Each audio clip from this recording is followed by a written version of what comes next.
Ladies and gentlemen, welcome back to MythVision Podcast. I'm your host, Derek Lambert, rocking the merch. You see the merch occasionally. I never really plug it, but I'm rocking the MythVision merch. Been enjoying it. The wife got me a few colorful shirts to jam out to on our episodes. But today, we're going to have an ex-Muslim, and we're going to take calls from Muslim callers, and we're going to have conversation. Why do they believe what they believe? And then you can maybe they can ask questions to Apostate Aladdin, who's our guest. Why don't you believe? What makes you not believe? Well, what is it that you don't buy? What is it?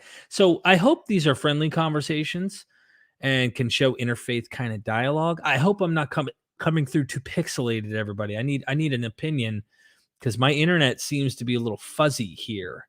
I'm looking on YouTube and it's looking kind of fuzzy. So, all right, not too bad, but I'm here. Anyway, let me introduce our guest, Apostate Aladdin. Welcome, my friend. Hey, everyone. Thanks for the introduction. Yeah, absolutely, man. Look, a lot of people who are in the believers camp, they go, well, why do you interview all these ex-Muslims as if they're going to give you the truth, as if they know better, if they know the answers? It's not always that ex-Muslims have more accurate information, just like not every ex-Christian accurately understands the biblical stuff, giving you historically accurate material. Sometimes they give you what I think is the real observation of the material we're looking at, or at least from a modern perspective, how morally or backwards ethically some things might be. But in other cases, not necessarily. So that's not why I have them on. I can relate to the experience of leaving the faith. It's a weird, wild trip. So if someone who's been in is looking at it going, why? They just don't understand. It's a whole different pair of goggles that they're wearing. So Apostate Aladdin, introduce yourself while I tell everyone, I command them to go and subscribe to your YouTube channel. If they don't, we will find you. Go ahead. Tell us who you are, my friend. So that's an interesting strategy. I should use that more often. You should. I mean, people are afraid of what might come, right? Right. Yeah. So as you can see, this is my channel. My name is Apostate Aladdin. I make videos about my journey out of Islam and videos where I critique certain things about Islam. And I hope to come with a different approach than what has already been done. So part of that means that I have almost weekly or bi-weekly live streams where I talk to believers. And the purpose of my talks with them is not to debate with them about the truthfulness of Islam or specific things about Islam, though sometimes I have those live streams as well, where I ask them to correct my understanding of a certain topic. But most of the time I'm talking to believers of all faiths, including Muslims, to understand what makes them believe. What do they believe exactly? Because something that I've often heard as a opposition to our existence online as ex-Muslims is that we're unfairly representing Muslims and unfairly representing Islam. I do my research to make sure that as best as I can, I'm not misrepresenting any information that I show in my videos. But more importantly, I bring non-Muslims to represent themselves, because my channel really isn't about painting people in a certain light or unfairly vilifying anyone. I want people to tell me what they believe, and that way maybe we can find a better common ground than the current situation. So that's a bit of an overview of who I am and what I do. Do you have any questions for me, Derek? Yeah, I want to start off in case our new viewers are, checking us out, like Ryan here, for example. Why is he wearing a mask? Now, it's an interesting question, right? Because most people who've watched my channel know that I'm critical of Christianity. I mean, dude, I don't know many people who are as critical and who dive into actual critical scholarship on the level that we do on MythVision and as often as we do. So if I came, let's just give you an example. If I started doing streams, and notice I actually bought this in Israel when I was actually rocking a suit, is literally one of my desert suits. But if I always started wearing a mask, right? People might start asking, "Hey D, why are you hiding your face?" And the most common answer would be, I don't want you to know who I am or see me or identify me. Now, the real question is, why? I mean, why would you not want people to see you? And look at your name. There's no way your mother named you Apostate Aladdin, right? Yeah, no, Apostate is my dad's name. I'm just kidding. Right. I wear a mask because of anonymity, because it's happened many times. People who are more in the spotlight than I am, people who might have been more critical of Islam, or maybe just as critical of Islam as I, but they just happen to gain more mainstream attention. They end up being in harm's way because a lot of people don't like blasphemy to the extent that they take it as a personal insult. Like the most common objection I get about, say, for example, a video where I draw the prophet, not in an insulting way, but in a way that makes light of a story where the prophet was one of the characters, I would get told, how would you feel if I insulted your mother and your father and so on? They fail to see that not only am I not really insulting the characters that I'm drawing or narrating, but it's not personal. It's not about them. They choose to make it about them. So unfortunately, I have to make sure that I'm not identified as best as I can. So I don't get harmed. And so people who I care about, by extension, don't get harmed as collateral damage. And one advantage that wearing a mask has had is it's a great way to keep this separate from my personality, in the sense that, my personality shows on stream. When you talk for hours and hours on end, as Derek can tell you, that this is who you are. You can't put on an act. Like, you just end up telling people exactly how you behave every day. But the cool thing about wearing a mask is this channel isn't about the guy behind the mask. Like, not really. Like, I don't really have an ego about this channel. Like, I don't want fame as a person. I don't want people to be able to see me, walking down the street and say, hey, I like that guy, or hey, I hate that guy. This is purely about what I'm talking about. So in a sense, it also helps me put a layer between me and any kind of insults or vicious attacks that I get, because I understand that it's not really about the guy behind the mask. It's about it's about this character that they hate. So yeah, and it's also That's a made me feel a common lot theme. better. Sorry. Go I ahead. see that common theme even with sometimes ex-Christians who, or not ex-Christian, Christians who might write. Sometimes there's threats. Not, they don't seem as realistic at all, as far as I'm concerned, to the kind of threats that you would obviously get.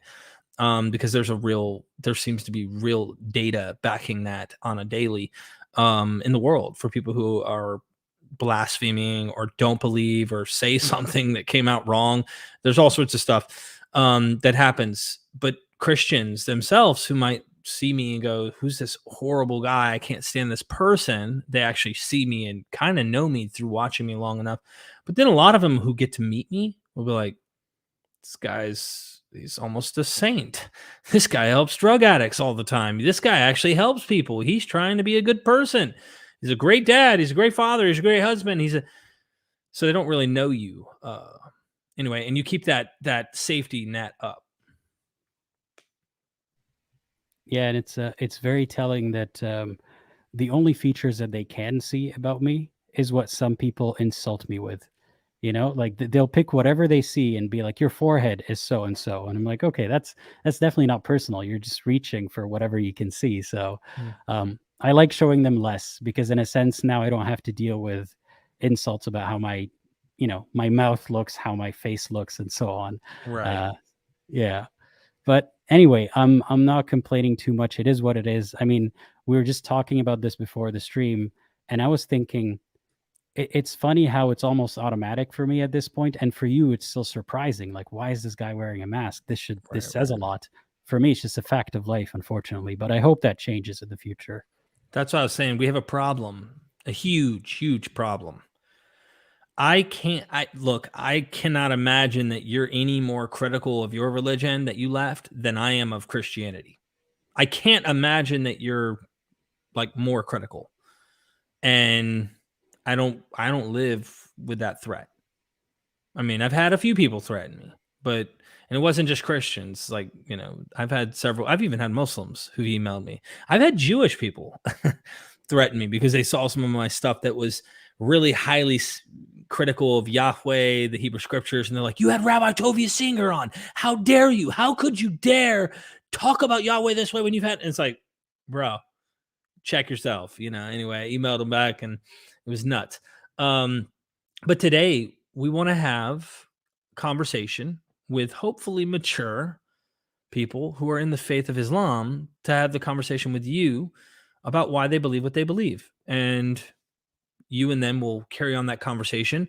I hope to, you know, be a referee, so to speak, not get it too involved. But if I feel like someone's being rude, threatening, or any crazy stuff, or they're over talking, I'll mute them. I'll try and give them give them a warning. Then from there, it's the boot, and I'll just kick them out. So I'm not going to hold any. I'm not even going to sit here, and I don't care if you've been on before. If you're Muslim and you've been on before, like, be respectful. Just show that you're being mature and have the conversation. So, are you only wanting Muslims calling in? For today, I suppose yes. I mean, I usually take callers of all faiths, but since I'm here and since I'm assuming you get more Christian callers than Muslim callers usually, it would be interesting to have mostly Muslim callers today. And I was going to say, feel free to interject in the conversation and ask a question to me or the speaker as well. Like, I want you to participate with us. Okay. I just didn't want to override, but I will. I'll just be me. So I don't know who this apostate prophet is in the chat, but already getting threats, bro. Check yourself before you wreck yourself. You all witnessed this. Someone call the CIA, the FBI, the whatever the 3-letter words for the organizations are. Get them. Someone's saying I'm looking fuzzy. They can't handle you at 4K, so that's what it's gotta be. It's gotta be I don't know why I'm coming through like that though. This is not good. I'm coming through fuzzy. I am. All right, you're gonna have to tolerate my ugly mug. All right, here we go. I'm sending the invite. Please, Muslims, call in. Nobody else. At least for now. I mean, if we open the door, I'll open the door, but I'm only doing one at a time. Please subscribe to his YouTube channel. My internet sucks today. Forgive me. Let me try and hit pin on this so that people can do this. Actually, let me redo that. Let me redo this. Let me put Muslims, all caps, because someone's not going to listen. Someone's going to come in the chat. They're not going to be a Muslim. They don't give a crap about what I'm asking them to please respect. Muslims, please only. Okay. Now, you would be surprised how often I get that. Like, I'd have a live stream just for ex-Muslims and I'd get believers calling at the same time, or vice versa. But it happens. It's okay. Not everyone's always paying attention to everything we say. We can live with that. True that. Yeah. I frigadelia. I'm hoping people will. And my computer internet sucks. So maybe someone's trying to hide my identity along with you here. I don't know. Let's hope someone will call in. So before we do that, I do want to plug one more thing. And I did send out and pinned it in the chat. So if you're a Muslim, I saw a few Muslims earlier talking about, everything you said has been debunked and like nothing you've ever said is, I don't know. It's just, you can tell some people just are trying to cope. It's I don't know. I hear it with Christian apologists sometimes, or at least their audience members. Everything he says, nothing, it's all BS, that kind of thing. So I'm curious to know if you think that, then come on and have the conversation. Yes, I did pin it. Someone said, and I said, Muslims, please only. And then boom, there it is. All right. What I was going to share, other than your YouTube, was you have a Patreon. What do you do with your Patreon? Yeah, so thanks for bringing that up. On my Patreon, I have some perks, like sometimes I have early access for the videos that I'm working on. Sometimes I have behind the scenes, peeks of what's coming up or how I came up with the idea or the process. Sometimes just pictures of my cats. Mhm. Sometimes it's no, I don't think they are. Yeah, but um, tell Apostle Prophet if he's scared, he should join the call, or is he too scared to join the call? I guess we have beef now. Oh, he's scared. He called you out, AP. Yeah, no, I'm joking, guys. What else do I do on my Patreon? Oh yeah, recently I was just telling Derek. Recently I started doing a group call for patrons and YouTube members where we just sit and chat, and it's kind of like a live stream, but I don't live stream it anywhere. So that's another Yeah. perk. But I found that a lot of people they subscribe to my Patreon just because they want to support what I do. Like they don't even pay attention to the perks. I try to give some people some perks, and I need to do a better job of it, but I find that a lot of them say it's just a bonus, man. Like we just want to support you, and it makes me tear up, how sweet that is, how much they actually care, and how they're doing it out of the goodness of their heart, for nothing in return. And I really appreciate that. So anyway, thank you for reminding me, because I always really forget to plug my Patreon. So I could use some Well, tips from you. if it weren't for it, I wouldn't be able to do what I do. Yeah. So, I have one as well. And in case you were curious, the 169 people watching, I have probably uploaded, I'd say 40 to 45 videos in the past week and a half to Patreon and to the YouTube membership side. So if you're curious to watch, like, I don't know, there's 17 videos I did with Richard C. Miller that have not been made public that are on my Patreon or on the YouTube membership side. Those are accessible. I did a ton with Dennis. I'm actually editing 20 Patreon questions with Dennis McDonald. I've already uploaded, just before the stream, I uploaded a sixth one. So we have 14 more to go with that. I have a ton of Kipp Davis ones. Those are coming. You get the picture. So you can help support us. We got a lot of stuff here. Imitating the Greeks, the myth of hell, how hell's a mythology and it's been used and why. Plato's cave, the tricksters, the gospels, Christian origins, did Jesus even exist? Telemarketers for Jesus. You're going to want to check that one out. He's a god because his body goes missing. Jesus missing body in the gospels. Mary Magdalene. And it goes on and on and on. In fact, I got to drop this one soon. This is about the cursed tablet they recently found, how it's not to be taken so seriously. It goes on and on. Anyway, join the Patreon, help support us, Apostate Aladdin, and me, Derek Lambert. All right, I did get a super chat, and we got one person in the queue. Please bear with us. I'd prefer if people had video, but if we don't have video, I guess I'll have to pop them up and then just make you full screen, Apostate Aladdin. Sound good to you?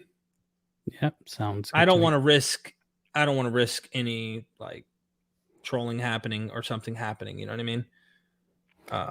Sometimes how they get you is they're gonna pretend that they're another YouTuber, so they would use the picture and name of a YouTuber. So then you would think, oh, it's that guy. I know that guy, but it turns out it's a troll. So careful with that. Just got to be careful. MG Bilby, thank you so much for that super chat. What do you think of Shoemaker's 2022 UC press book, Creating the Quran, arguing the canonical text of the Quran was most likely produced only around the turn of the 8th century? I haven't read it, so I can't really make any comment. I don't know how convincing it'll be in the scholarship there. I've had comments from other academics that I've been talking to that are like more secular Western scholars who aren't convinced by his arguments. They understand what he's trying to say. They're more convinced that it's actually somewhere around the time of Uthman. Doesn't change much, in my opinion. I could see how someone who might be ready to argue against it, debunk it, might want to see the later date help them in their argument, because a lot of Muslims try to argue we have reliable stuff that goes back really early. Apologists in Christianity do the same thing. But I don't know enough, to be honest, and I'm no expert or scholar. I'd be curious to know after reading it, and then maybe asking some of my friends who are more into that particular area what their thoughts and why they're critical of it. Maybe read some critical reviews. That might be something I might do. Have you actually looked into that? No, I can't say I have. So again, I can't comment on something that I don't know, but I have just looked it up right now, so hopefully I'll get to reading it at some point soon. I think it's worth If checking it's out. worth reading. Yeah, I have no idea who that person is, so I've heard that name, but I need to look into it. So Well, I love his thanks other books. to the commenter.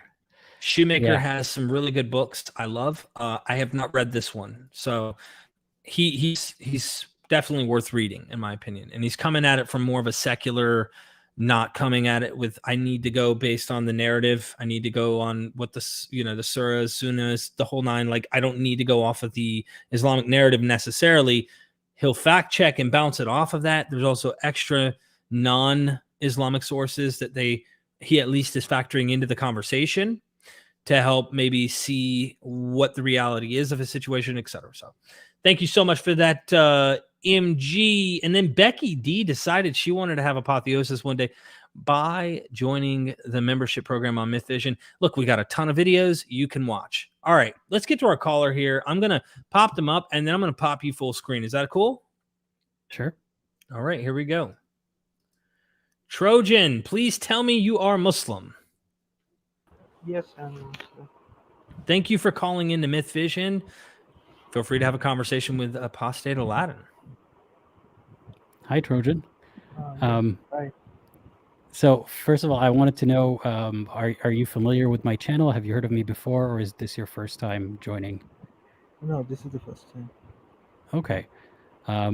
Well, I hope you heard the introduction that I said in the beginning, but if you haven't, just so you know, I am an ex-Muslim who makes videos about Islam, and I have live streams where I discuss with believers what do you believe and why do you believe it. So if that is a conversation that you're interested in, I would love to know what you believe, I'm assuming Islam, and why you believe that it is the truth. Yes, I do believe in Islam. The reason I believe in Islam, first of all, I would say I believe in existence of God. Yeah, from there I'll start. I believe, yeah, Islam's monotheistic model. I believe in monotheism. And as far as the many people's objections to Islamic concept of hell and heaven, I believe there is a lot of evil in the world, and justice cannot be served in this world because many evil people reign on this world, and many innocent people uh, do not get what they deserve. So I believe there has to be afterlife for there to be proper justice. It has to be for there to be a compensation for good and evil. That is my. Okay. Well, I want to start by telling you that I agree with part of what you said. So we're already kind of on the same page about something here. Not the part about God existing or monotheism. I'm not sure if God exists or if there is a creator. I don't know how the world came to be. And I don't know if monotheism is logically the most obvious or the most sensible one. I don't think there's reason to believe that, but I won't really get into those. I want to begin by talking about what you said about justice. I agree with you there that in this world, there won't be ultimate justice. There are a lot of people who die without getting justice, and a lot of people who go through hardships, and some people who cheat others and they get away with it. Where I disagree is that there has to be justice, and therefore there has to be an afterlife. So why do you think that there must be an afterlife to make it fair? Is it not likely that this is actually an unfair life and that's it? I'm not a materialist. I believe there is something to this world after this, after the death, after death of a human being. There is something after life. I believe. I don't believe there is simply only material things. I don't believe in this. I believe in supernatural, occult. I believe in this. So what makes you believe that there is an afterlife and there is supernatural occult things? Because I felt something like that. That's why I believe in it. I felt personally in my life. I felt you could call it some supernatural experience or something out of world experience, something like that. That's why I believe. Can you tell me more about that? Yeah, About that experience? Yeah. Yeah, for I think for a few years I quite often have quite vivid dreams about what I could say about end of the world, something like end of the world. You know what? Me too. I used to when I was a believer. Um, yeah, and actually, even when towards the end of my journey out of Islam, I still had these dreams about the end of the world and so on. So, what makes you know that it's a sign of what's to come rather than your brain interpreting the things that you know or things that you believe into a dream? I don't attribute much to these dreams, but other than that, I see what goes around in the world. I see all this. I see so much evil in the sense I see so much evil in politics. I see so many people in position of power lying. They say they care about people. They're just putting on a face. I see that they know something, but they don't express it. They're just trying to follow an agenda. That's why I feel there's something to things which is on the surface it might not look like something like that is true, but behind there is something. That's what I believe. I'm with you that there's a lot of injustice in this world. There is a lot of people who cheat and lie and are unfair. But how does that mean? How does that necessitate that there must be an afterlife to deal with it? Well, you could say I believe in the promise of Quran. What this words the Quran it says it's a promise. Who believes in God and the afterlife and does good deeds, they will get the reward. That's what I believe. That they will not be treated unjustly. That's what I believe. Okay, so you said that you believe in something because it's in the Quran, but you believe that the Quran is a source of information from God because you already are a Muslim. So do you see how No, that kind of feeds into itself? no, it's not just because Quran says I. It's because of what I've experienced in life. That's why I trust Quran in that sense. Yeah.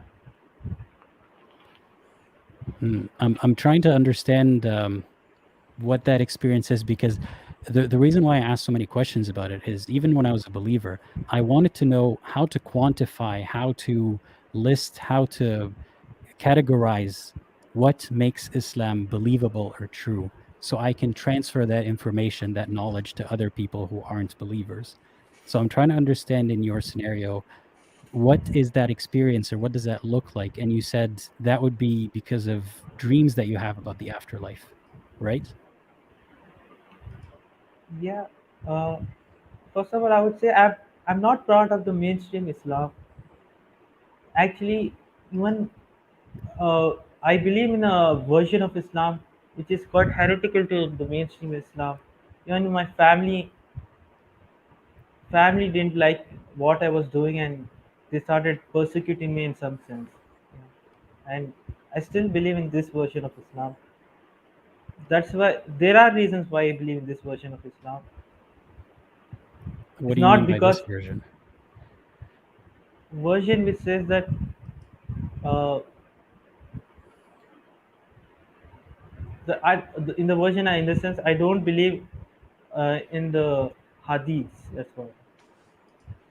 Okay. I just believe in Um, the so how do you inform your like the Quran, for example? How do you understand the Quran without the hadith?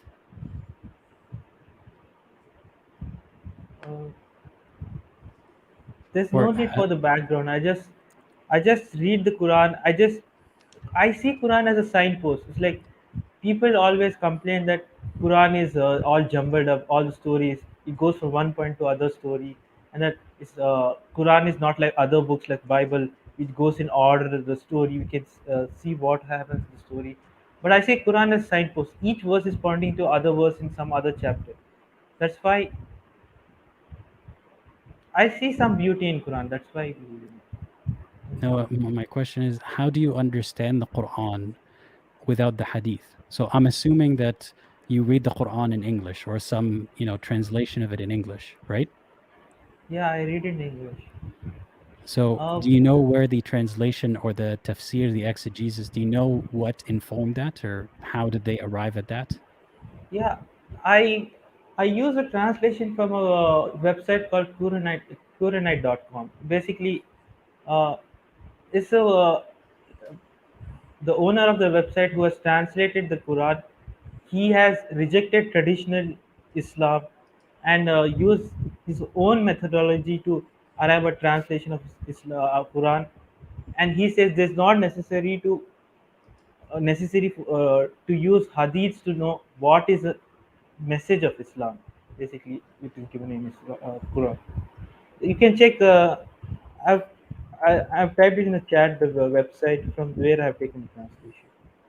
But do you know, you said that this guy has a reliable method of interpreting the Quran without the hadith. Do you know what that method is? Yeah, he in the web in the website he claims that he uses the hermeneutical method, basically using Quran's own internal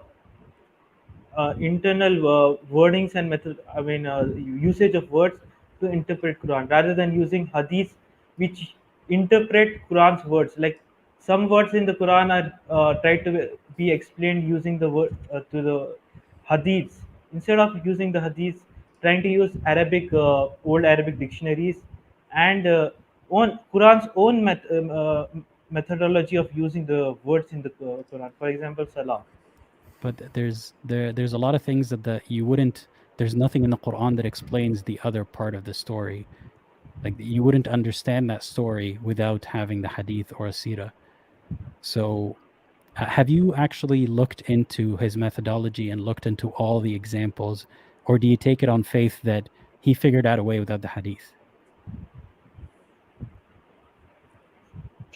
I have read some many times his version of, I mean, the translation of the Quran, and I don't find anything wrong in the methodology.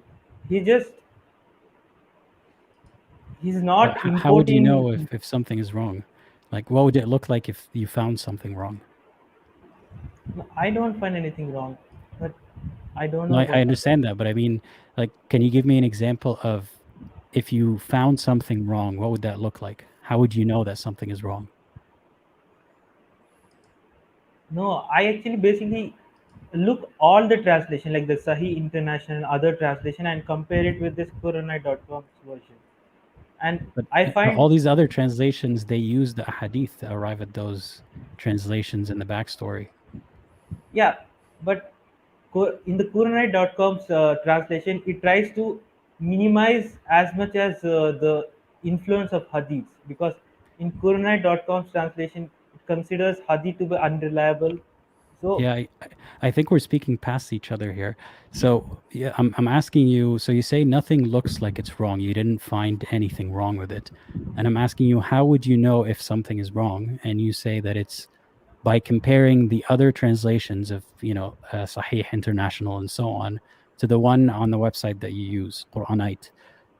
But if you're comparing, so basically you're seeing if everything agrees with the translations that already use the hadith. So how is that any different from just using the hadith? I tr- I trust the website owner. Even he has his own YouTube channel. He has presented his views in his YouTube channel, and also I agree with him on other topics. So I trust his work on the Quran translation. I don't know Arabic. I don't know how to translate it. I don't know how he's more correct than others, but I trust him because of his views and his opinions which align with mine. That's interesting that you said that. So you're aware that you trust him because his views align with yours. Do you see how that could be almost a circular way to look at it, where you follow him because he already says what you like, not because what he says makes more sense than the people who follow the hadith? You know what I mean? No, it's not just about Quran. It's about other aspects of life, not just about Islam. About No, other I aspects, what understand that, happens but to. how does agreeing with him or trusting his opinion on other things in life, say, I don't know, say, for example, family and friendships and so on, how does that affect the truthfulness of what he's saying about the Quran? You gotta take a leap of faith. Sometimes even your family members may be wrong on things, but even a stranger might, however far he may live, he might have the right opinion. It matters. It resonates with the heart, I would say. What was his journey, his opinions over the years. I agree with you. That's why I trust his pronunciation. It's interesting to me that you're aware of that. So you know that because you trust him, because you like that person, you trust his opinions on many things, you trust his verdict on the hadith and his verdict on these translations of the Quran without the hadith, even though you don't know anything about them, just because you trust him in other areas. Do Yeah, you you see, got to. is that a good method to determining the truth about things?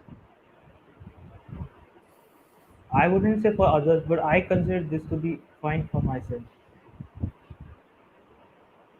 Is that how you use I might know the answer to this, but do you use this method to determine the truth or what to believe in other things in life, not just religion? No, I wouldn't say that. So Just so you know, there's a few other callers in the queue because you can't see that on your end, Apostate. Yeah. I figure I'd just let you know. So you let me Okay. know. You know. Thanks for the heads up. So to the caller asked, do you have any questions for me as someone who has left the faith? Yeah, I want to ask why you left the field. What you found wrong in the field. So I found, I don't know if I'll have enough time to have a discussion about this with you because we are ending the call soon, but I'll tell you that I've always found issues with Islam, things that didn't add up or didn't make sense. And one of the big issues to me was the contradictory nature of predestination, the God qada and qadr, God knowing what's going to happen or writing your destiny, and free will, people having the free choice to follow Islam or not. And I learned that belief is not a choice, is not an active, an active, stubborn choice. So, for example, you believe what you believe because the person who gave you those beliefs or shares them with you is someone that you trust. And I recognize that that's how humans operate, including myself. That's, you grow up, you learn things from people you trust, and you make those your beliefs. It doesn't really have to do with the truthfulness of it. So when I see that mechanism and I see that had you been born somewhere else or had you been in a different environment, and the person, the YouTuber that you liked, who gave the translation of the Quran that you like, had that been someone who's giving you a different religion, you probably would have followed it too, whether it's in the same language that you speak or not. And do you deserve to go to hell for being someone who trusts other people? I don't think that's a good reason to send disbelievers to hell. And that was one of my biggest problems with Islam. And that's when I concluded that the fairness that is presented as Allah being the ultimately just is not, it's contradictory to his nature. And yeah, that's just one of the reasons why I find Islam to not make sense. I hope that answers your question. Trojan, I appreciate you coming in here, man. I'm going to move to the next caller. I really appreciate you. Okay, thanks. Thank you. Thanks, Trojan. Take care. Sorry, I wasn't trying to be rude. We've got a few other callers. I'd rather try to keep the wheels turning, but he wasn't really saying much at the end. Maybe he was thinking heavy. Maybe he's thinking, what do I say back? Or maybe he's sincerely kind of thinking about what you said. I don't know. It's hard to change one's beliefs.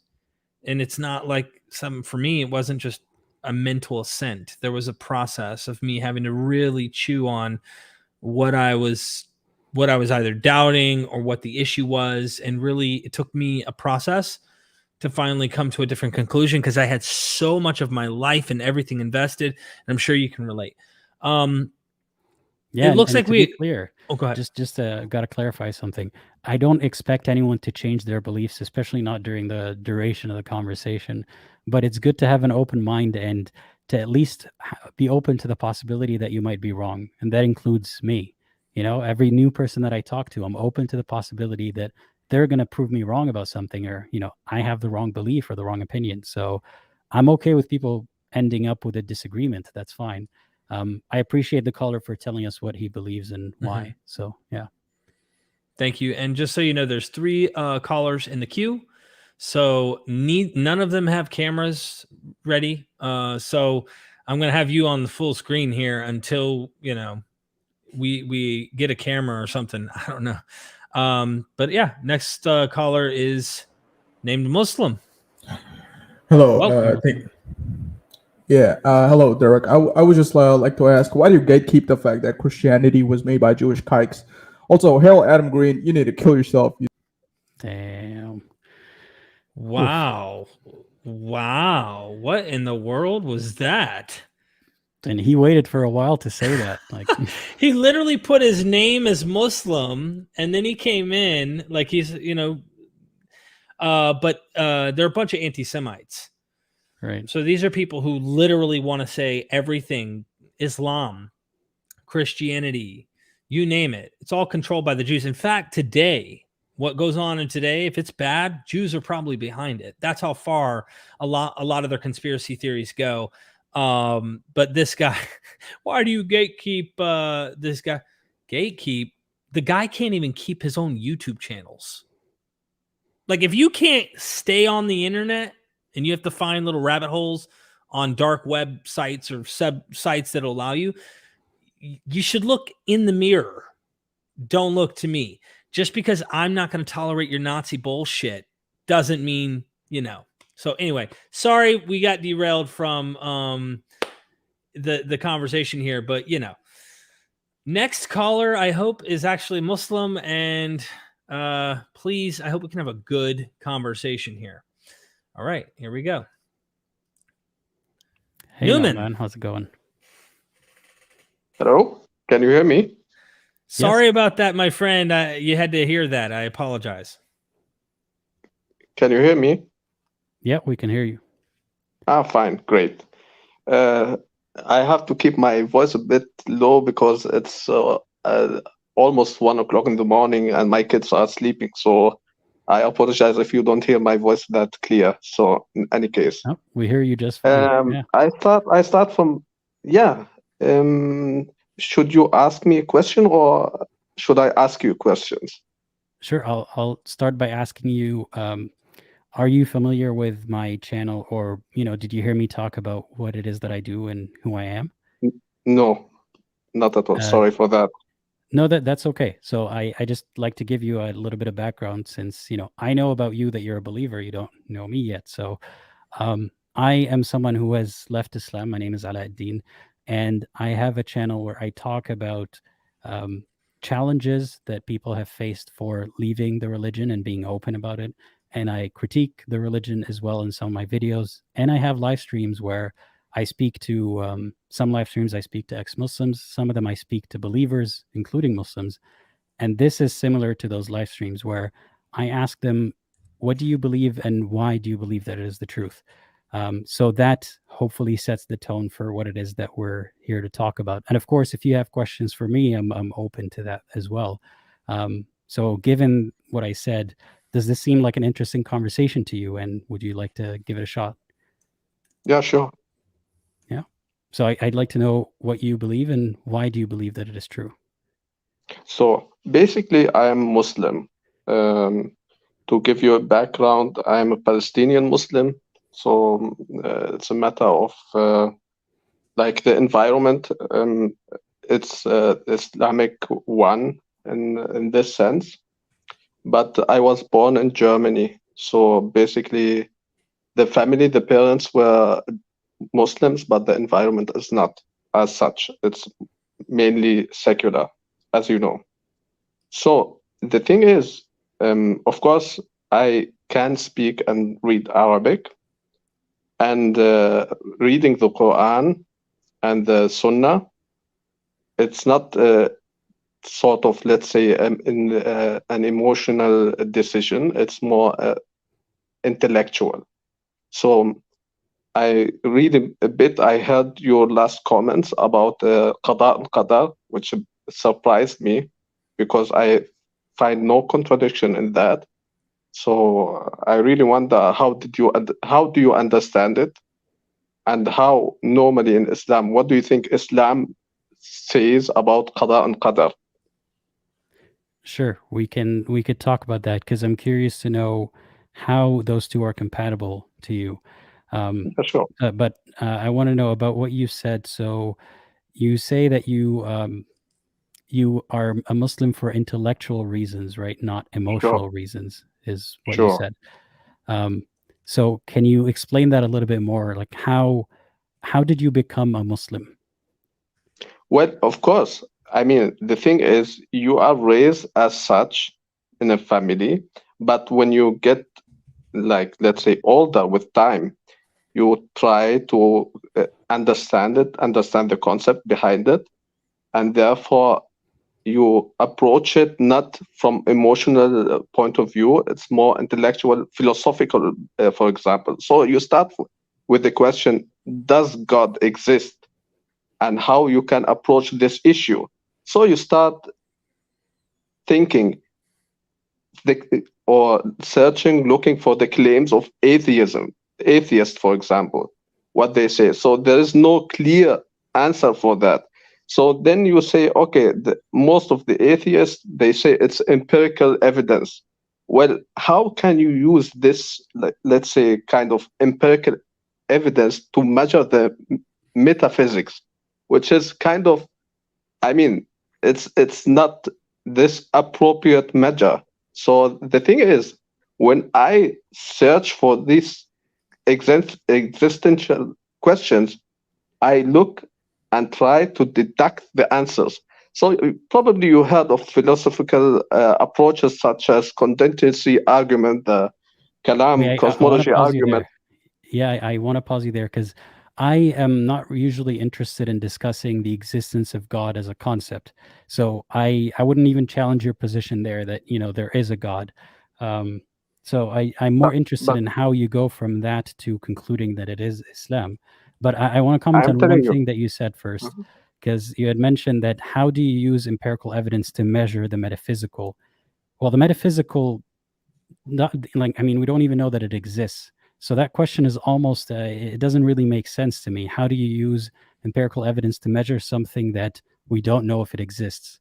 So first we would need to prove that the metaphysical exists, and then we can say, well, it does exist and it's not measurable using empirical methods. You get what I mean? well, as you know, metaphysical thing it means not like kind of supernatural. It's not a natural phenomena. In this sense, you cannot measure it in empirical way, because empirical way means you have to use, like, the five senses in this sense. So it's Well, how do you kind of, measure the metaphysical then? How do you know that it exists and how do you you measure do it? not measure, you come to it. I mean, the thing is, you follow these arguments. You cannot get something which exists out of nothing. If you say you can, then you have to prove it. Wait, like I The said, claim. I wouldn't go the, down that line of discussing, that the world came out of no, nothing but because, back to my yeah, argument. I'm telling this why, because you asked me how did I reach Islam. So I took it this on. sure. My way was on this path. First of all, to ask, does God exist? And if he does, what are his attributions in this sense? And Why is it a then, his? Like, why are we assuming God's gender from the because beginning? his in Arabic, as you know, we say huwa. It doesn't Mhm. mean like it's a masculine. It means in the kind of not neutral term in this sense, because as you know, in Arabic, Allah as creator has no gender.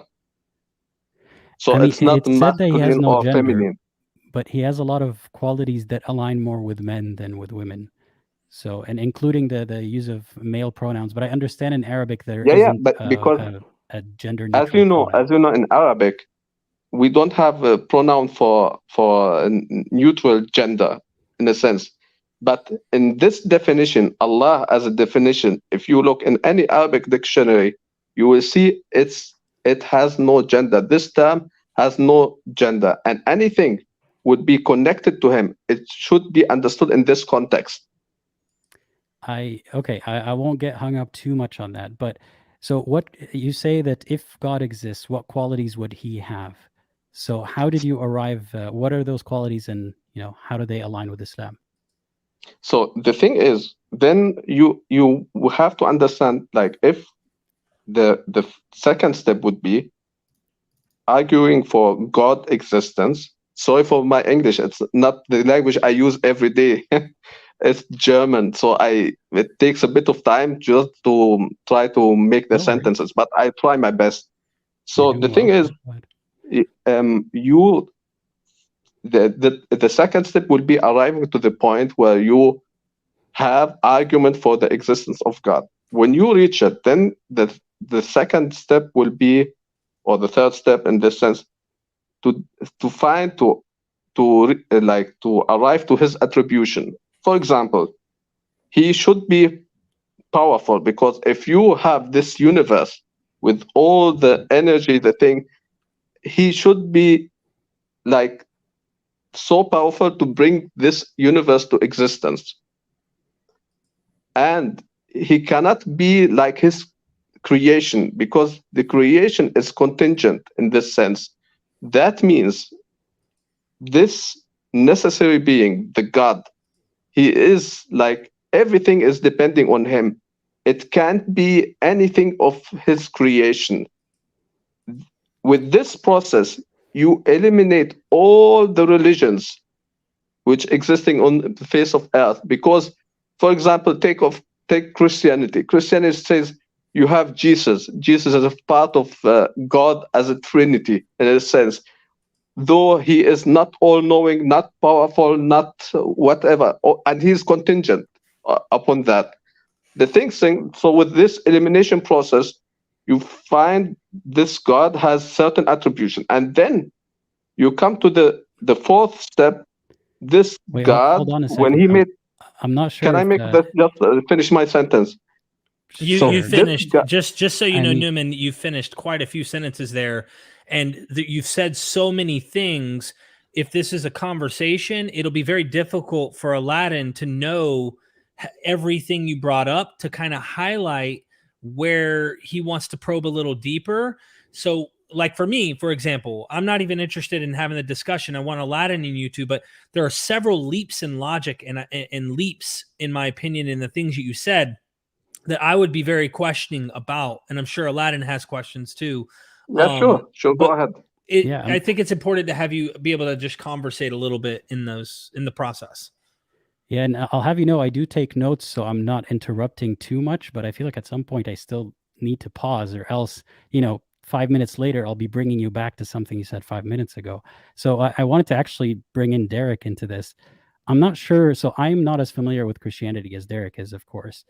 Is that true that of all the religions, including Christianity, Islam is the only one that satisfies that criteria, that contingency criteria?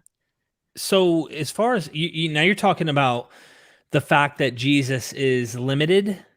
Is this what he was bringing up? I wasn't quite paying attention. I was listening to the chat. So yeah, Jesus is limited. He has limitations. He's a mortal who becomes a god. But this also factors into in the time and history and place in the world where demigods, humans that are born half mortal, half divine, because God impregnated Mary, which causes him to be both half and half. He ends up becoming fully divine post-mortem, having what's called an apotheosis. But during his life, he didn't know everything. Yeah. But his father did, according to the text. There's this idea that he knows all things. So God, Jesus is God, actually knew all things and stuff. So I would paint it in, this is just my thoughts here. I know there are differences when you read the Quran 700 years later on how they're painting God, but that deity, I would say, is the same deity ultimately at the end of the day. The Father, you mean? Yes, the Father, the monotheistic I totally deity, agree. the same one of the Jews, that this is. I totally agree. Right. Because as you know, Derek, probably you heard this. Muslims consider Jesus and the other prophets actually as Muslims. They didn't bring a new message. It's the same message throughout the history. It didn't, like, God gave the same message, but people with time changed it. Right. I know that that's the Muslim claim. Sure, and substantiated. If you look at the Bible, like different references, for example, my Father is greater than I. Without God, without the Father, I can do nothing. There are so many statements which indicates that actually Jesus is just a kind of a messenger of this God, doing all the work that the Father is doing through Jesus, in a sense. I don't know how that substantiates that Islam is true. No, I'm not saying that. I'm saying you asked Derek about the contingency of this elimination. I'm not saying that it's kind of supporting the claim of Islam. This is a separate issue. We discussed how did I arrive to this point, and the thing was the contingency argument. You first arrive to the point that there is God, and then the attribution of God, and after like coming to this conclusion, then you look at all religions, you find like kind of deficiencies, because they say that, for example, and as an example, Christianity, that Jesus, the limited creation, is part of God, which doesn't fulfill the attribution of God. So you can eliminate this, like kind of, with all respect for Christians, you can then eliminate this religion as a religion of God, because it's man-made in this sense. I don't know if I follow that, but to be honest, I don't really care to defend Christianity on that point. So say that criteria eliminates Christianity. Exactly. Then let's assume that. Yeah, go ahead.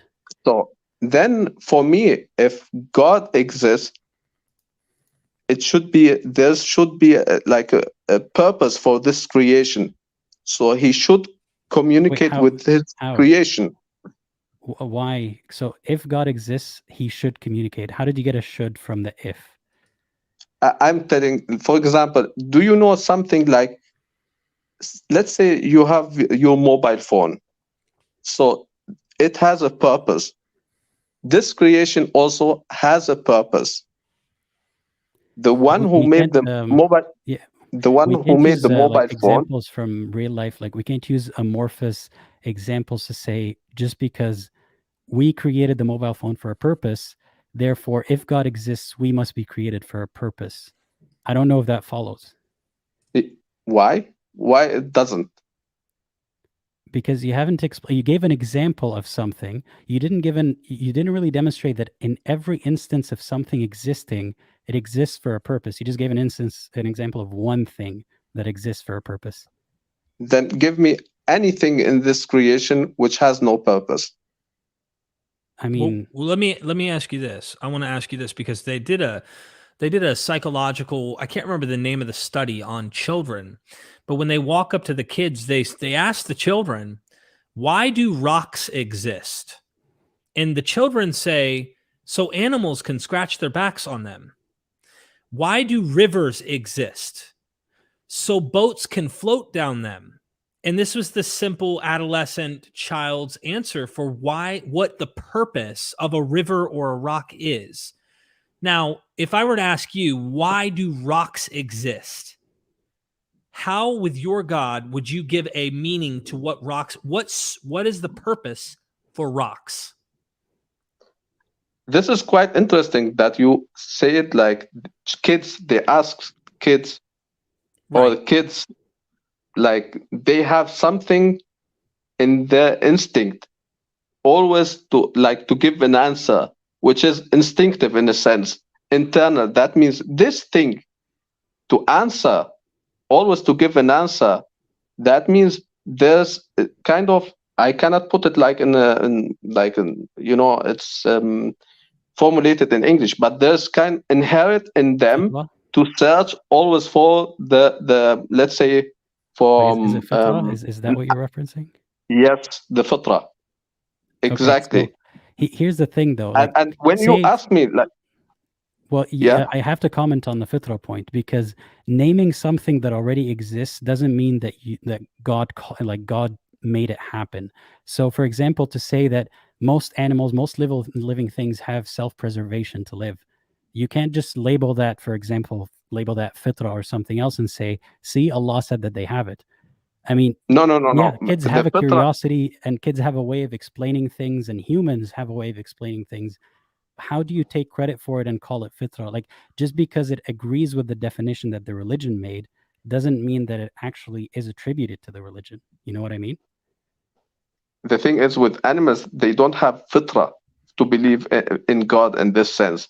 The only creation who has this fitra is human beings in this sense. For I mean, example, the you only know that there was a study the in only living thing that Japan. has language to explain is human beings, and that's why you think the only creation that has fitra in that sense is human beings. But I mean, to point at something, to point at a phenomenon, kind of like what Ibrahim So did, to just point at the just sun.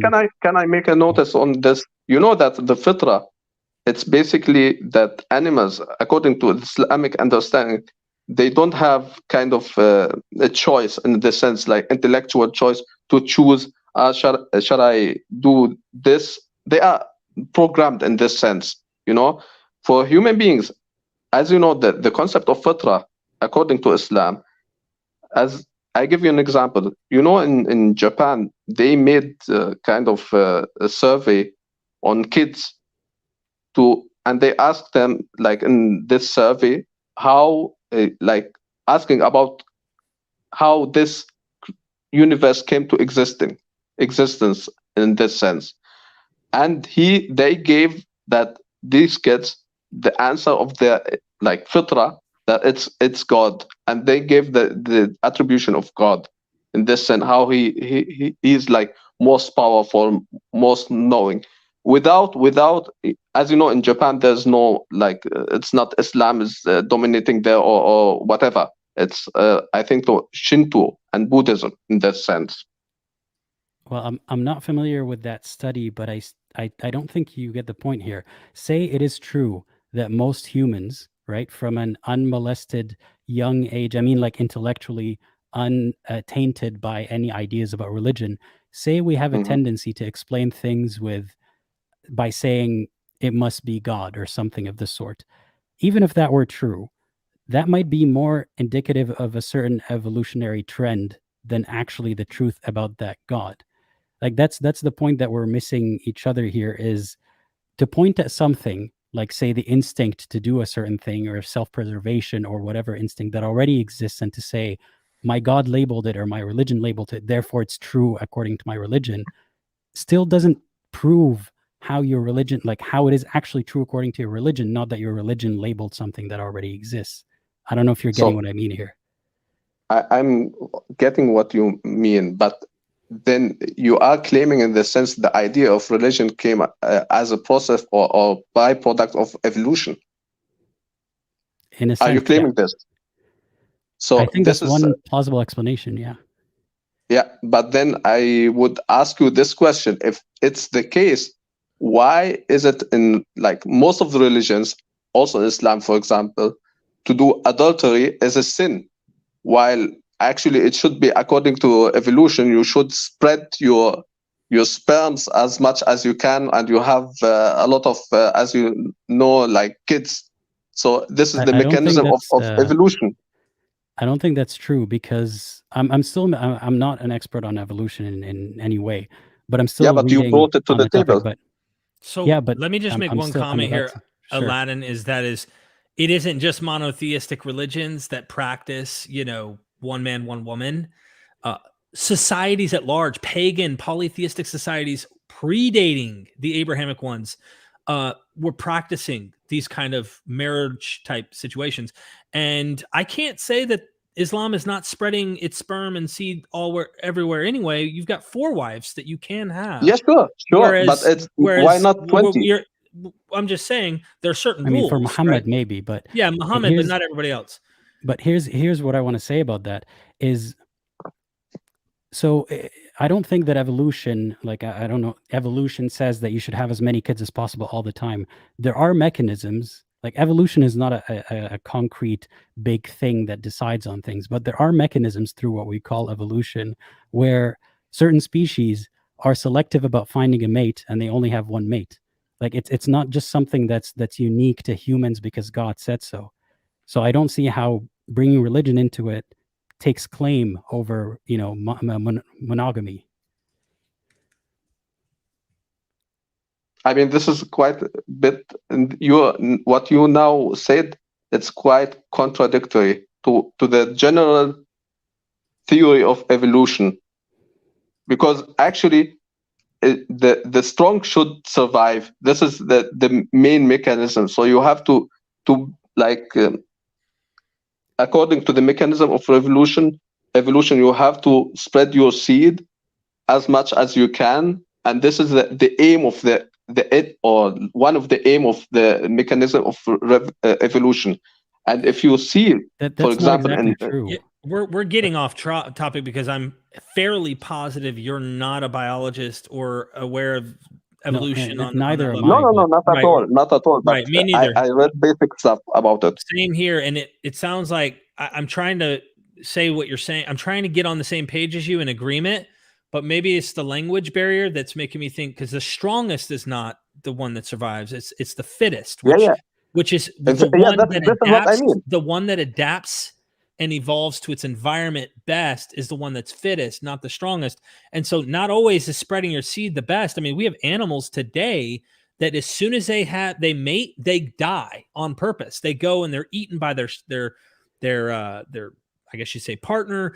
There's all sorts of different things that come up. It's not just about reproduction. There's a lot more involved into the whole process. So we're off in La La Land right now. We got off of Islam and Allah and the Quran and why the truth. But we do have another caller. So Aladdin, let me know when we need to switch. If you want to, continue with Newman, let me know. Well, I'll let Newman continue then, because I was the one who brought up the. Sure. Thank you very much. I would love to ask you about Qada and Qadar, what you just mentioned. So you were saying something like along the lines that if God knows what is your end, so you have no free will. Is that true? So I'll give you an example of Musa and Al-Khidr. You know that story? Musa and Al-Khidr? Yes.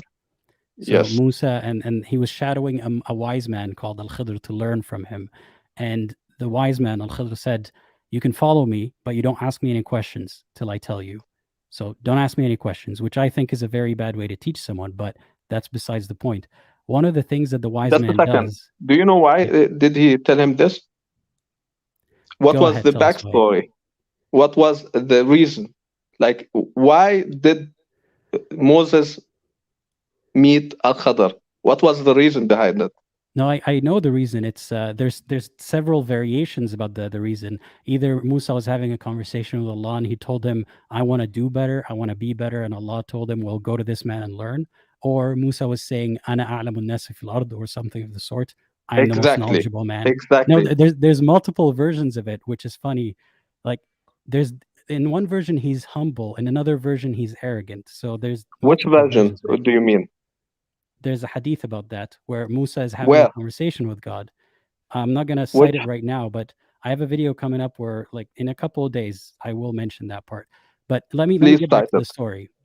Let me get back to the story here. So the wise man is teaching Musa things, and one of the things in the process of like his teaching journey, he kills a child, right? And Musa protests, and then after a while, they just go on with their journey. And then eventually the man explains to Musa why he killed that child. And he said that this child was going to grow up to be a kafir. And the tafsir say, the hadith says, طُبِعَ كَافِرًا. He was destined to be a kafir. So this kid had his fate written before his creation, because Allah knows the future, right? Just like the Quran was written in the Lawh al-Mahfuz before creating the kid, before creating the verse. The verse was written before that kid existed. So that kid's fate was sealed before he even existed. And it's not even about that kid only. So if God knows which kids are going to grow up to be kuffar, and in that one case he intervened, but in most cases he doesn't, I assume. So what does that tell you about free will? Did that kid ever have free will to not be a kafir? But the reason that Khidr killed him, not that this kid would be a kafir. That's part of the reason. No, that's not the reason. Did you read it in Surah Al-Kahf? Yes, in Surah Al-Kahf. So what did طغيانا وكفرا and فخشينا أن يرهقهما طغيانا وكفرا. يرهقهما.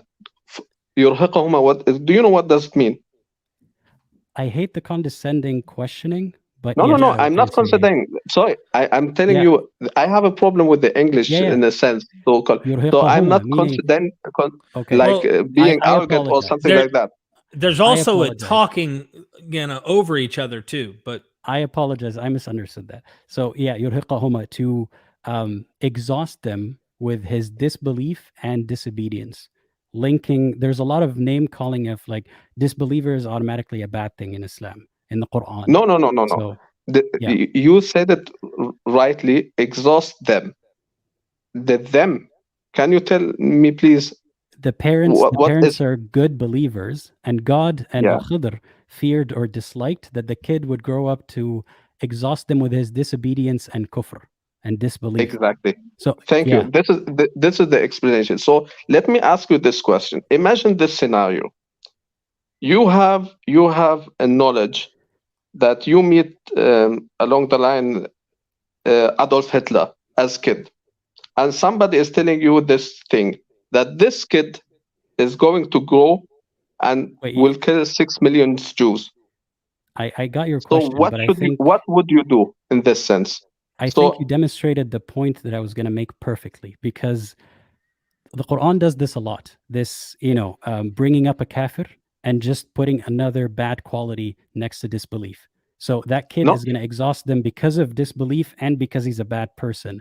So now you're bringing up so Hitler, like you could know that the kid is going to grow up to be Hitler. So God knows, but God does actually know about the literal Hitler that was going to grow up to be Hitler. But in this case, he intervened because he didn't want the parents to have a kafir kid who's going to exhaust them.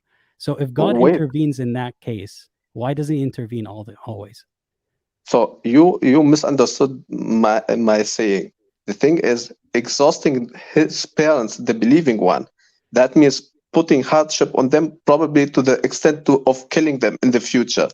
This is the thing. Who brought up killing them? If the kid was, let's say, just being unbelieving kid, God wouldn't, like, let's say, he wouldn't tell Al-Khudr, this kid will be just unbelieving and that's it. Therefore kill him. If it's just being unbelieving kid, How did you arrive at that it's not conclusion? because the term yurhiquhuma. The thing is, if you look all the let's say the kind of the explanation or exegesis on this ayah, you will find this thing, this term. If this kid was just the problem with the kid, that he will be in the future unbelieving, God will give him the, let's say, the choice to choose, or let's say the You choice. say that with so much confidence. How do you know that? I'm telling you the exegesis of this verse. I've read the exegesis, and it highlights his kufr, his disbelief, and I think you've missed the point of this bringing up this example. Does that but kid I have think you free missed will? the point. if No, we I- missed the I- point, we should move on, Aladdin. I've got other callers Okay. because Well, I wanna make it Newman this- isn't yeah. addressing your questions. He's Okay, well- responding and dodging, just answering some of the simple questions you have asked. So though. I'm not dodging. I'm not dodging at all. You're reversing everything that Aladdin is saying, and I'm watching it happen. I'm like, there's questions Aladdin asked, and instead it seems that you guys aren't seeing each other on the same page, and it's a little frustrating for me and many viewers, I'm sure, who are watching in the chat. I'd prefer if there's actual answers and not dodging to try and like one up Aladdin on this. Try to understand what Aladdin's asking and why he's seeing it this way. I think that'll make a better conversation, because every time Aladdin goes to talk, you're jumping in to try and cut him off, and it doesn't make for a good conversation. I'm not cutting off. Okay, can I give you another example? This was a good example for demonstrating my point. It was about free will, right? Do you think that kid has free will? Yeah, to not sure. be a disbeliever? If God already knew he was going to be a disbeliever and that's why he was killed. No, not because he is going to be a disbeliever, because he is going to kill his parents in the future. There's no mention of killing the parents in any way. It is in the exegesis. I guarantee you there isn't. Arhaqahuma doesn't mean he's going to kill them. No, exhaust them in this sense. But let me just snap to your question. Say that just a second. I want just to mention one thing about like the qada and qadar. But you still didn't answer the question though. does that kid have free will? Say it's exhaust him to kill them, which I disagree with. Does he have free will to not kill them if God knew it was going to happen and that's why he killed the kid? Okay. Can I just He imagine? just Do you? asked you a question and you're not Yeah, answering I'm it. And this answering. is, but you answer You it. don't need to like, shout. I'm saying this has happened multiple times. I might have to go to the next caller because it's a very simple question, and then you're going, well, let me jump over here, or you're doing something different. I That's am why not jumping. I want to then answer ask the way Aladdin, I have to answer. So Aladdin, ask your question one more time, and we'll allow Newman to answer your question by directly answering your question and not dodging to another question or trying to do something else. So please ask that question one more time. I'm curious to see if Newman answers it. Yeah, sure. Yeah, so the question was simply, whatever you think the kid was going to do in the future, does he have free will? If God knew that it was going to happen, and the verse was written before the creation of the kid, this verse was written, and then the kid was killed to avoid that future, does he have free will if Yes. God already knew? Yes.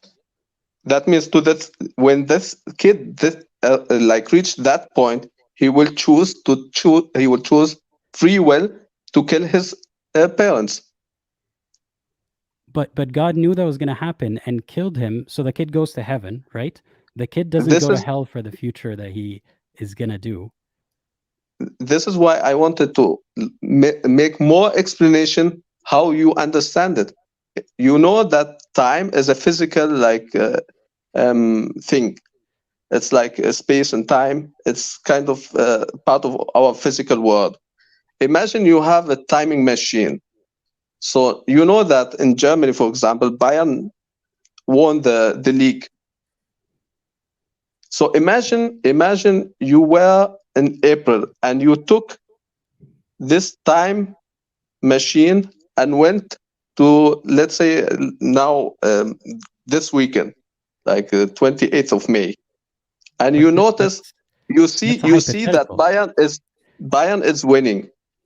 No, I get your question. So, but you're giving me a hypothetical where there is such a thing as time travel, and we travel through time to know about an event in the future. That would actually make me that would actually make me believe that time is deterministic and like people's wills are deterministic. If I can travel through time and see things happen exactly as they will, then those people don't have free will. It's deterministic.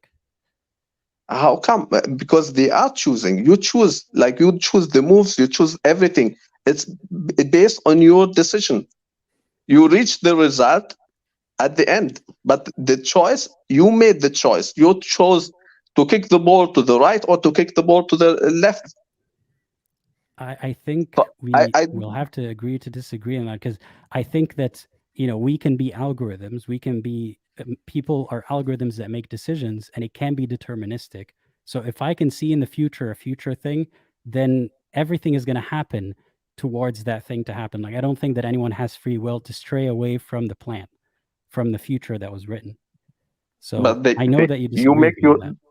Yeah. But you make your decision at the moment, like built upon your conviction. You have your reason to make your decision.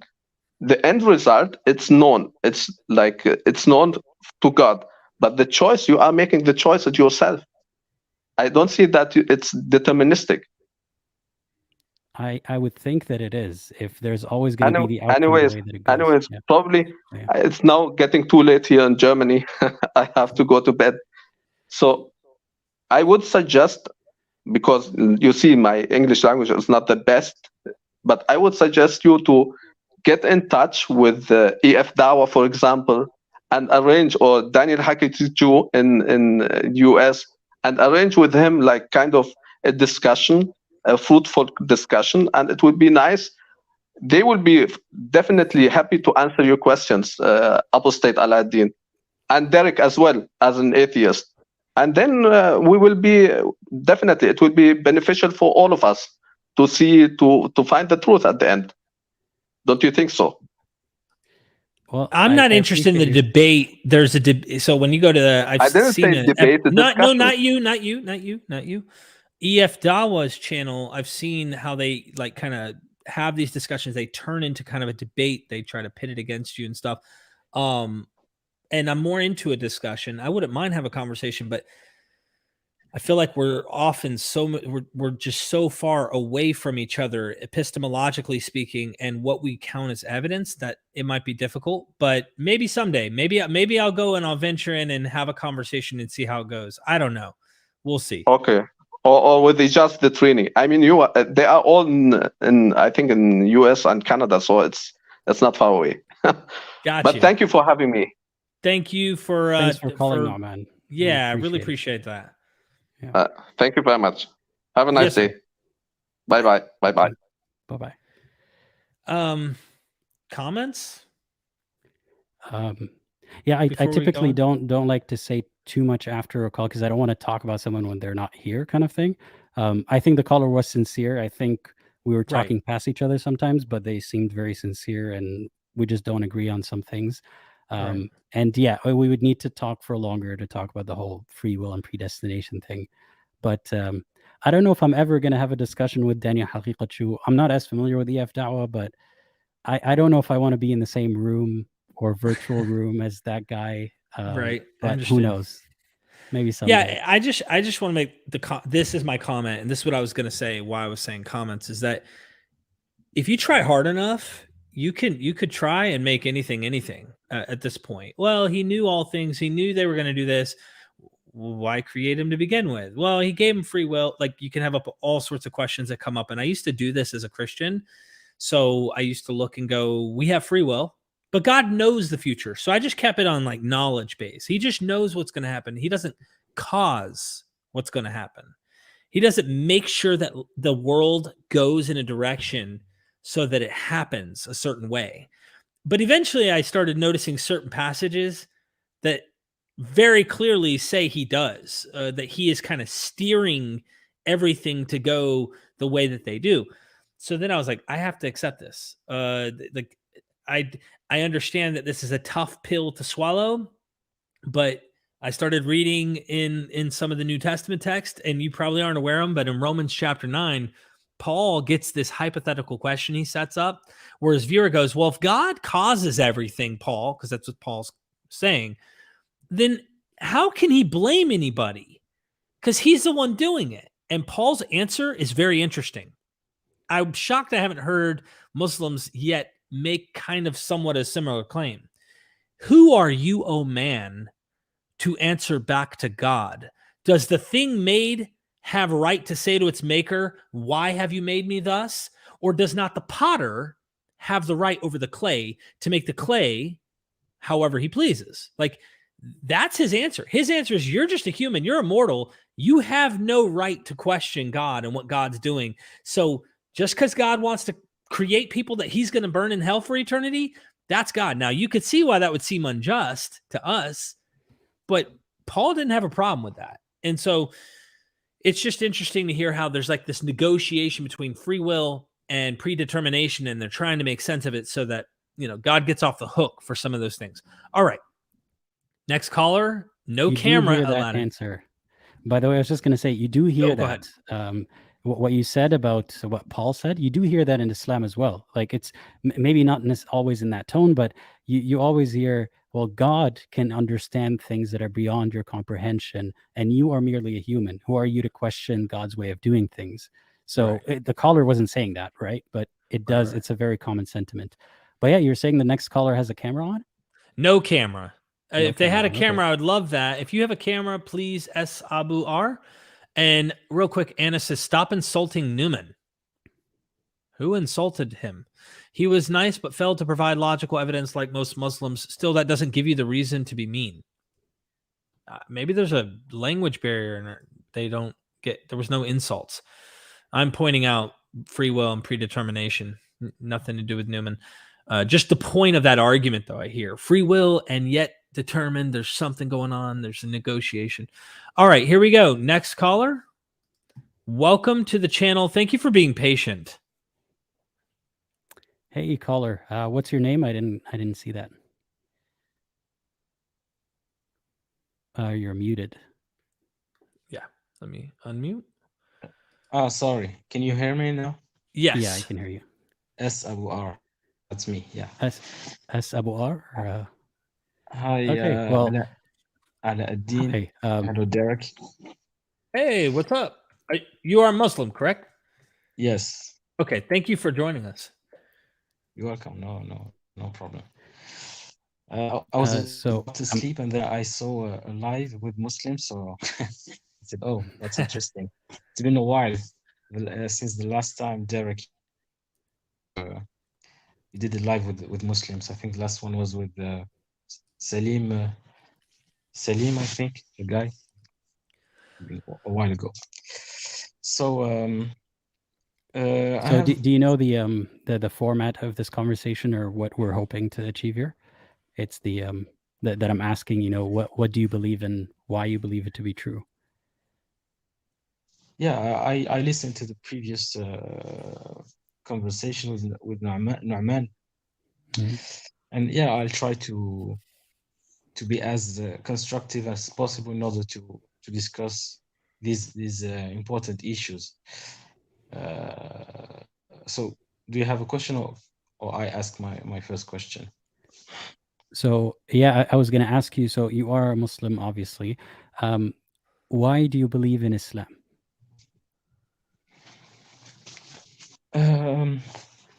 I believe in Islam because it's evidence-based religion. So just as a background, I was born in a Muslim country, in a like cultural Muslim country, but the family was not 100% Muslim. So, for instance, when you used to be Muslim before, do you used to do the prayers, the 5 prayers? Ala? Sorry, you cut out for a second. Are you saying was I Muslim before? Is that what you're asking? Yeah, when you were a Muslim, Yeah. you used to pray the 5 prayers? Towards the end, I wasn't as good as keeping up with the 5, but yeah, in my family, I grew up, we prayed 5 every day. Okay. So in the family, when I grew up, we didn't pray, for instance. And as you may know, prayer is the pillar. If you don't pray, you are not actually a Muslim. But they used to fast Ramadan. But this is not enough. You have to pray. And then we moved to the West. And by growing up and comparing the lifestyle between Islam and the West, for me it was from that first perspective as a teenager that Islam had a better standard of ethics and norms. And then, of course, when you grow up, you study more history, the history of religions, comparative history of religions, the doctrines, the theology of different religions, and Islam comes up first with its simplicity, its coherence in the theology, its coherence in its history, its simplicity compared to other religions.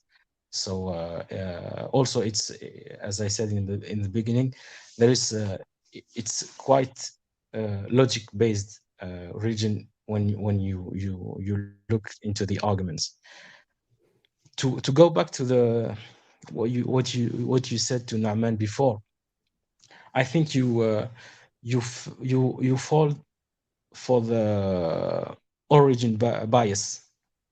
What I mean by that is that it is not because you are born in a Muslim country or in a Christian country or in a Jewish country or Hindu or Shinto or any country that makes the religion wrong.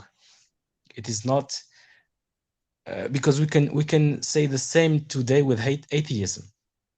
If you live in England or in the US, in a state or where atheism is more prevalent in the country, you can say the same. Oh, you are atheist because you are born in a secular country. So I would say the we same. can reverse the same thing. We can say No, the same thing. I would say the same thing. I agree. Yeah. Like I think a lot of people are irreligious or atheist or whatever it may be because that's what they grew up with. So I do agree there. Yeah. So you must be careful with the origin bias, and not No, use it like I just want to make it clear. I'm not saying you're wrong because you grew up in a Muslim country and that's why you're Muslim. I'm saying that is a bias that causes people to adopt their beliefs depending on, where they live. So I'm aware of that, even including in irreligiousness or lack of belief in God. And that is part of the problem, is that, if you're born in a non-Muslim community, you're more likely to die a non-Muslim. Mhm. And I agree. that's not really about then my problem becomes with the justice of heaven and hell. One of the criteria that God uses to judge people is whether or not they died a Muslim.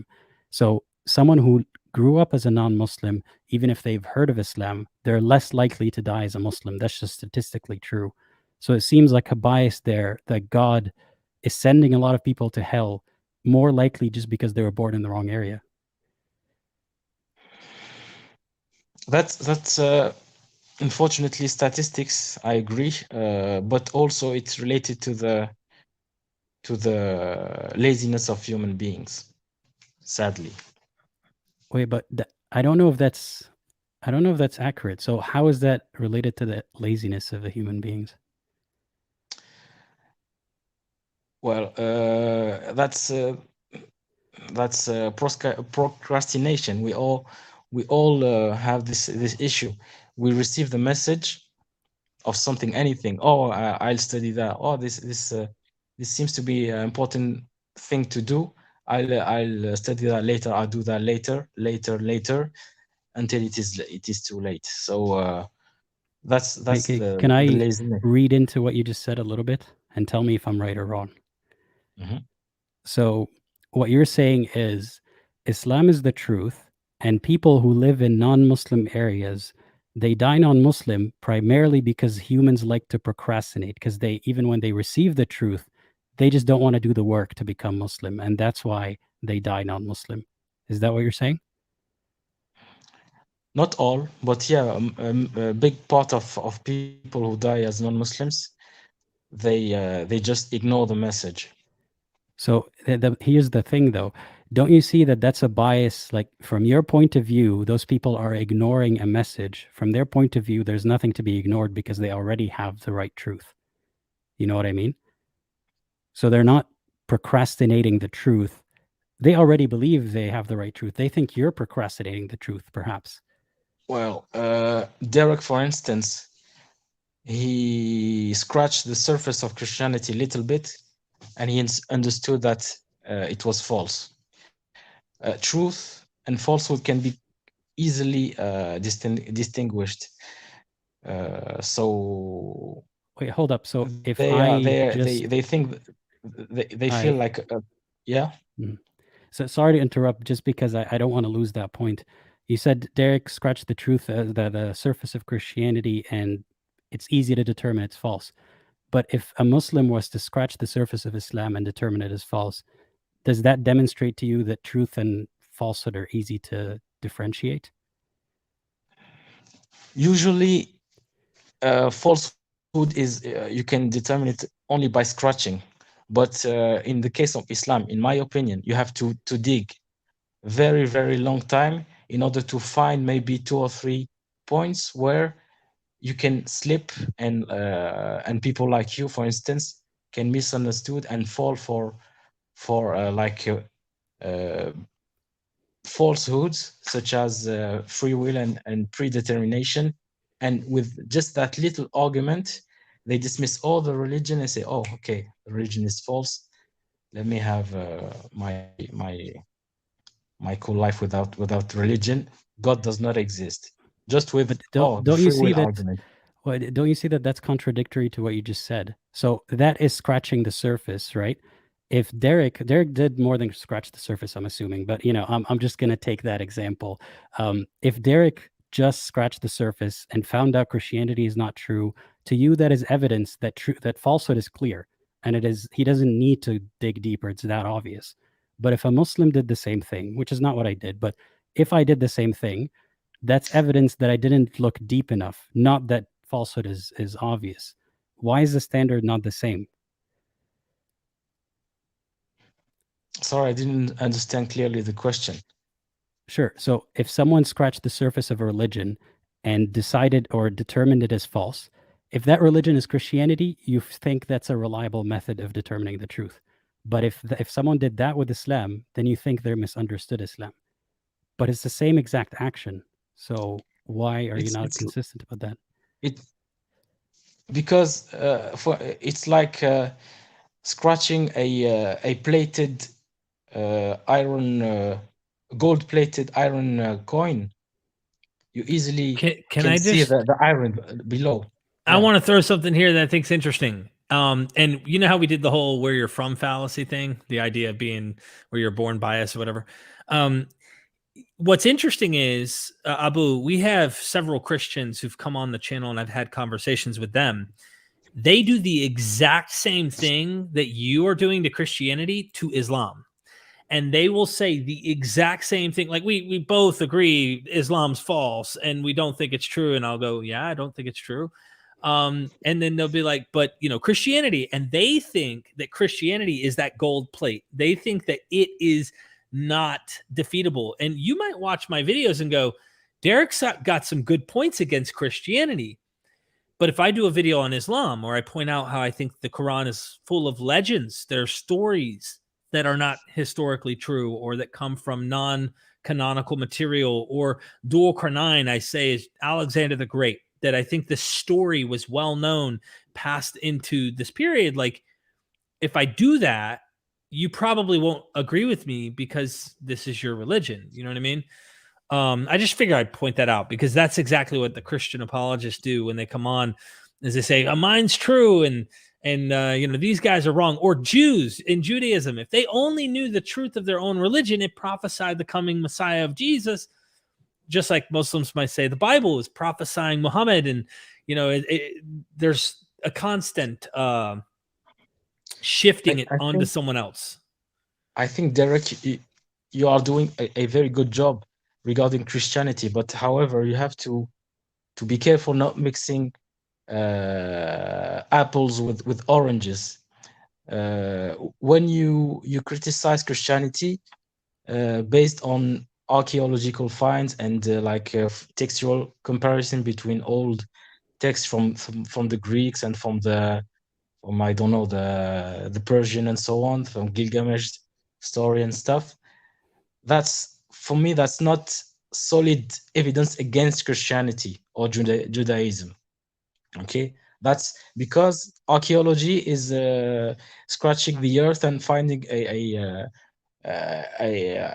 tooth and say, oh, we found the skeleton of the missing link between apes and humans. You see, that is not real science for me. You can like give your opinion about what you found, what you found, but it is not 100% true. You see what I mean? However, this is the point. Archaeology is not science like mathematics. Okay, it's people thinking that what I found is true, or making an opinion, a conclusion regarding a group of findings they found when they scratched the earth in some place. I have a question for you. Okay? Sorry, I have a question about what you just said, and that's why I have to. Sorry, just let me finish. Just this point for Derek. Archaeology, okay. You can take two archaeologues and they have different opinions about something they found, like a piece of papyrus and stuff. However, history, for instance, when you read the text only from the surface of the text, like when you read the Old Testament, then the New Testament, clearly you can see that it makes no sense. Like the other day, I saw a guy on YouTube defending Christianity, like saying that Christianity did not came with a new religion. In my head, I just tell him, read the Old Testament and then the New Testament. You'll see that there's nothing in common between the two. It's just this is what I mean by superficial scratching of the thing. So, yeah, go ahead. Yeah, I have a question about what you just said. Sorry, I'm not able to hold it in, but what you said, some very interesting things. You said that what Derek is doing, for example, looking at archaeology and then coming up with a conclusion about Christianity, that's not science the way that math or chemistry is science. I'm not quoting verbatim, but that's kind of what you said, right? Yeah. So, and then you went on to say that, you can have two archaeologists who have two different opinions about something. You can also have two philosophers who have two different opinions about something. You could have two historians that have two different opinions about something. I agree with that. And to some extent, right, there are a lot of these sciences like archaeology that is not as easy to measure things as clearly as doing a chemical experiment in front of you. There is a bit of deduction involved. But here's what I'm going to ask. Religion, arriving at a conclusion about religion, involves difference of opinion because it involves philosophy, it involves archaeology, it involves history, the three fields that I just mentioned. If good people can disagree in their conclusions about it, in their pursuit of scientific fact, and they can still disagree, how does Allah determine that people who disagree with one opinion or another and be the different, or arrive at the different conclusion, they deserve to go to hell just because of a disagreement? Why doesn't Islam have a way of determining that it is true as clear as chemistry or math, as you put it?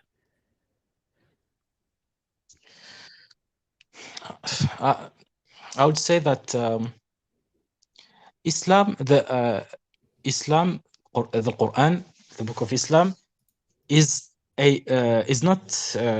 You cannot read like a history book. It's a revelation-based book. It's a khabar ghaibi. I don't know if you understand clearly the Arabic. Khabar ghaibi. Khabar ghaibi means basically revelation from God. And in order to, and that's what the Bible claims to be, khabar ghaibi. And then what the Christians did is like, they said, okay, the Bible claims to be khabar ghaibi, revelation from God. Let it test it with reality.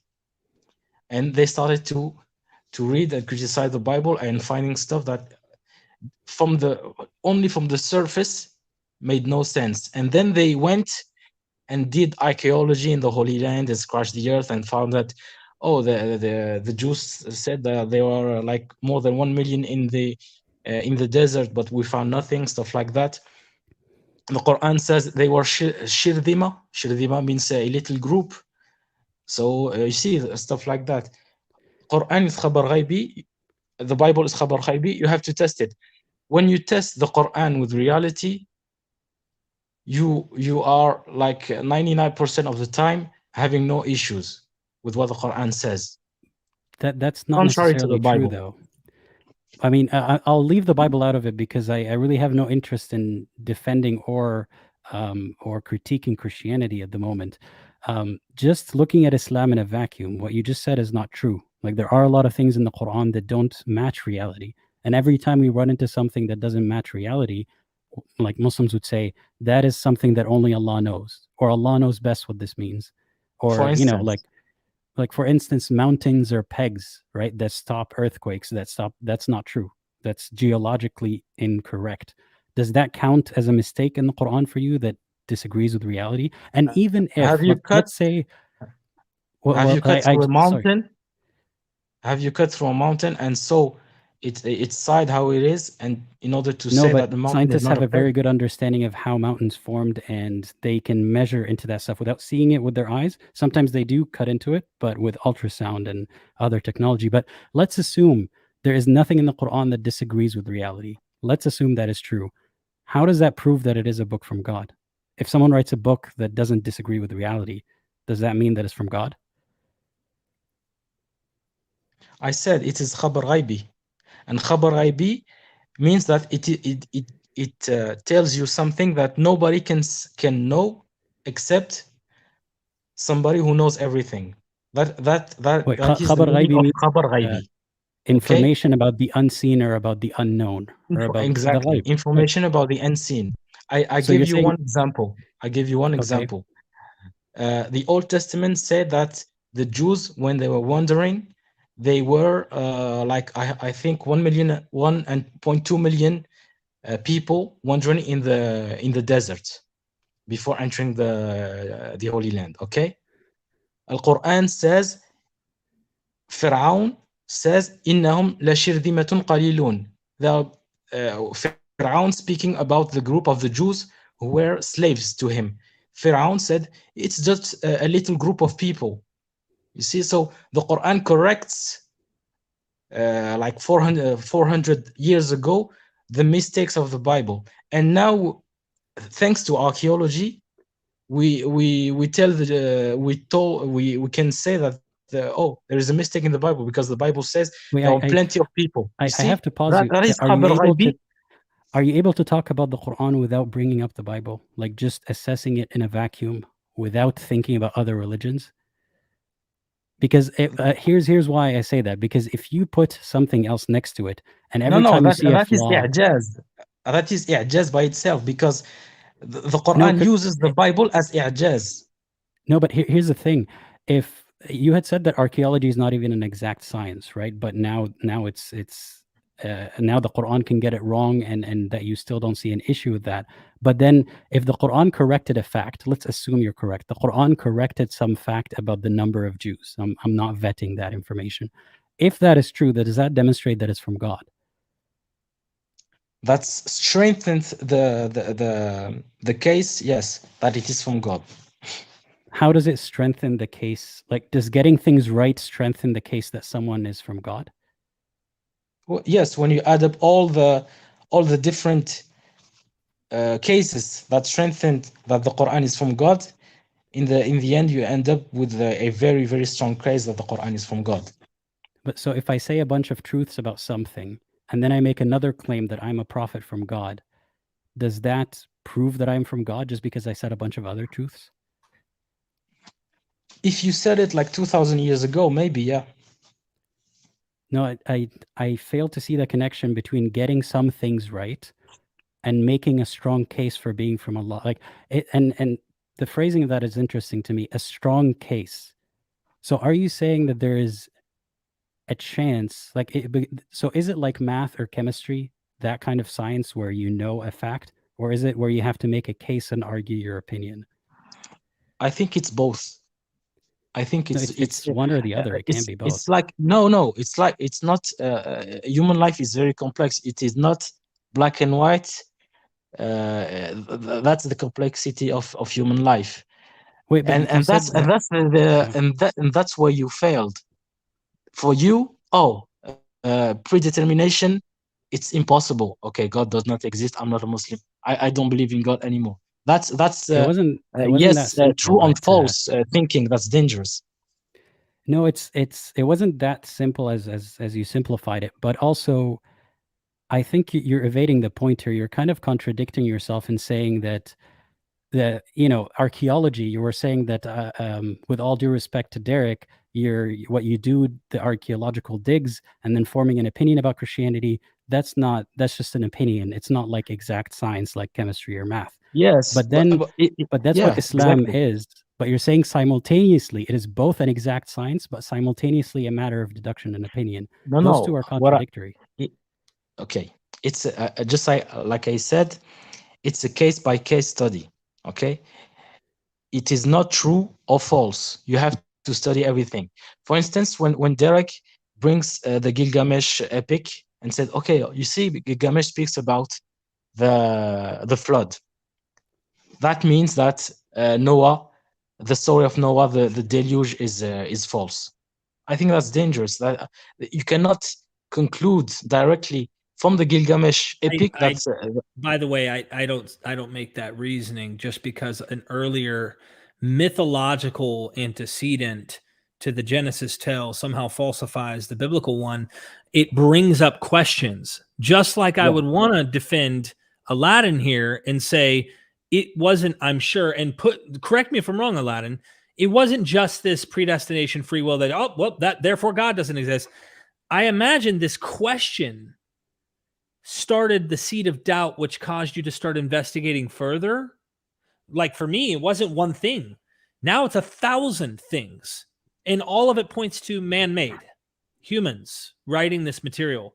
Man with their perception and their dated, ideas. And so That is what it all boils down to me. But seeing that the Bible author is having literary dependence, there's some genetic dependence on the story of a mythological tale from the Epic of Gilgamesh or Enuma Elish or whatever it might be, signal to me that this isn't whole cloth historical on what the Bible is trying to tell you about the flood. We have other reasons to think a worldwide flood didn't happen. We have several reasons to say that that's not the case. The same way I would probably approach the Quran when it starts to talk about some of these infancy gospel narratives, other things that are legends I know predate the Quran by several centuries. And we can discuss those things, but that's like, I wouldn't necessarily mean therefore false. It would make me start to wonder, what are we reading here? What kind of document is this? And then other questions would ensue. Sorry, I had to jump in there, but just to kind of set the record straight there. Yeah, no issues. I have no problem with that. But again, Derek, I do have one more caller though, Aladdin, just so you know, and then I got to let them 5 minutes, Masood. 5 minutes. They can't hear you yet. I'll be letting you on, but just go ahead, Abu. I gotta get to my family. I happen to be in Germany as well, so it's quite late. I'll soon go to sleep. So just to finish with Ala. Your big issue is predetermination, isn't it? It's one of them, yes. Is it the biggest? It's hard to rank them that way. Like, I don't want to do all the other issues just injustice by ranking them that way, but it's one of the biggest. And the origin bias that you had mentioned, not as in to say that it's just, it's evidence that people are very likely to die on the beliefs that they inherited as children, and it doesn't seem like a good way to statistically break up who's good and who's bad based on geography. Well, just to answer the last one, okay, regarding the origin bias, I was not kind with mankind, to say the least, when I said that people are lazy. But I am lazy. Everybody is lazy. But God gives us chances. Okay, I think every human being. This is not my opinion. This is like a revelation or information we have from the Hadith and even from the Quran. Every human being, I think it's 2 or 3 times a year, there is something that happens to him. It's like a call from God, like a warning or something that happens to him 2 or 3 times a year. It's a verse in the Quran about every human being in the earth, okay, on earth. So God does not leave anybody without the message. وما كنا معذبين حتى نبعث رسولا. We will never punish until we send the message. Sorry? Even though that is stated in the book that we will never punish till we send a message, but the reality is most people die non-Muslim. That's the reality. But you don't know their biography. You don't know how many messages they received in their life. No, but you don't know that. So is it a coincidence that most people? Is it a coincidence that most people who get the message but are lazy or whatever other reason that they don't accept it? Is it a coincidence that they all statistically happen to be, more likely to have not been Muslim to begin with, and that being lazy as a Muslim gets you heaven, being lazy as a kafir gets you hell? Yeah, that's a very interesting question, because I think there is a selection made by God. There's a selection. So God predetermined that a good lazy person as a Muslim, he created him in a Muslim land so he would go to heaven, and predetermined that the lazy person created in a kafir land is going to hell. I would remove the last part regarding the land. It does not depend on the place where you are born. Or environment, like say environment. Any place, yeah. I think, and then I read some books about this issue. Islamic theologians, they try to explain those things, but they arrive to a point when they say if you go past that point, you may drown. Okay, because this is God's business. This is what they say. This is God's business, and now you're playing with God's business, meaning that okay, and that's the point of free will. But Do you want to don't you see be? that? How is that Do you want different to from be on the? saying? Yes. Like, sorry, I have to ask, how is that different from saying if you go past this point in asking the question, you will realize that Islam is not true, and you'll scratch past that surface and see it's not a gold plate? How is that No, different from saying God knows and you don't know? sorry, And by the way, ask that again, Aladdin, but let this be the last one. I do Sure. want to get our next guest on 5 minutes. I'm going to set Okay. my clock because I have Yeah. to get off and go to the family. My wife's making Okay. dinner and everything too. So All right, I'll restate the question. So what you said, that Muslim theologians, they struggle with that question, and they say, if you go past this point, that is God's domain, you will drown. How is that different than saying, if you scratch past this surface, you'll find out it's not a gold plate, and you realize Islam is not true? Don't you see that that's exactly the same thing, depending on how you look at it? No, because you are underneath it is not a coin. You are dug under the mountain. Okay, you are deep in the mountain. You are deep in the under the sea. So you are past the surface and so on. You are very, very deep in the theological debates that maybe are above your level. So that's the danger. Most people don't go that deep because this is when you go too much into philosophy. People understand basic truths. Okay, do good, don't do bad. You don't have to go make philosophy and write books That's not about even a that. truth, to be honest. That's just like, that's an ought. That's not really a truth. But I get what you was mean. your first question? So what I'm saying is, it's not about the depth of the coin. I'm saying, don't you see that it's the same situation, just viewed from a different bias? If someone goes past that point, a Muslim would say they drowned because they shouldn't go into God's domain. But if a Christian were to do the same thing, you would say, yes, they scratched the surface and they realized it was false. I'm saying Yeah, it's the because same situation depending on how you phrase it or how you frame it. no, it's not the same situation.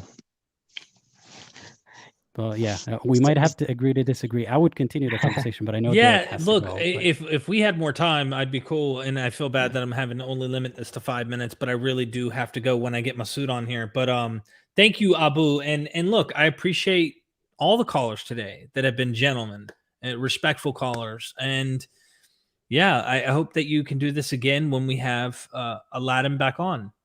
Do I you hope to have you do back. live, Sir Ala, on your yeah, channel? I do. I do every week or two, and I have some of them that are just for talking to believers. So if you go there in the live stream tab, you'll see all those. So yeah, I try to announce them in a community post. So hopefully there will be one in a week from now. Awesome. Okay, Well, yeah. thank you so much, Abu. Thank you, Derek. And yeah, for you, Derek. Sorry for what I said. I in the beginning, You're fine. it was very interesting, all the points you brought. I hope that my 2 cents that I gave you about archaeology and stuff can make you make like more nuanced point about when you say stuff about the Bible, Old Testament, New Testament. Mhm. It is not because like you said, Gilgamesh or stuff predates what is said in the Bible. That means it's false. You have to be more nuanced than that. This is what I Right. think.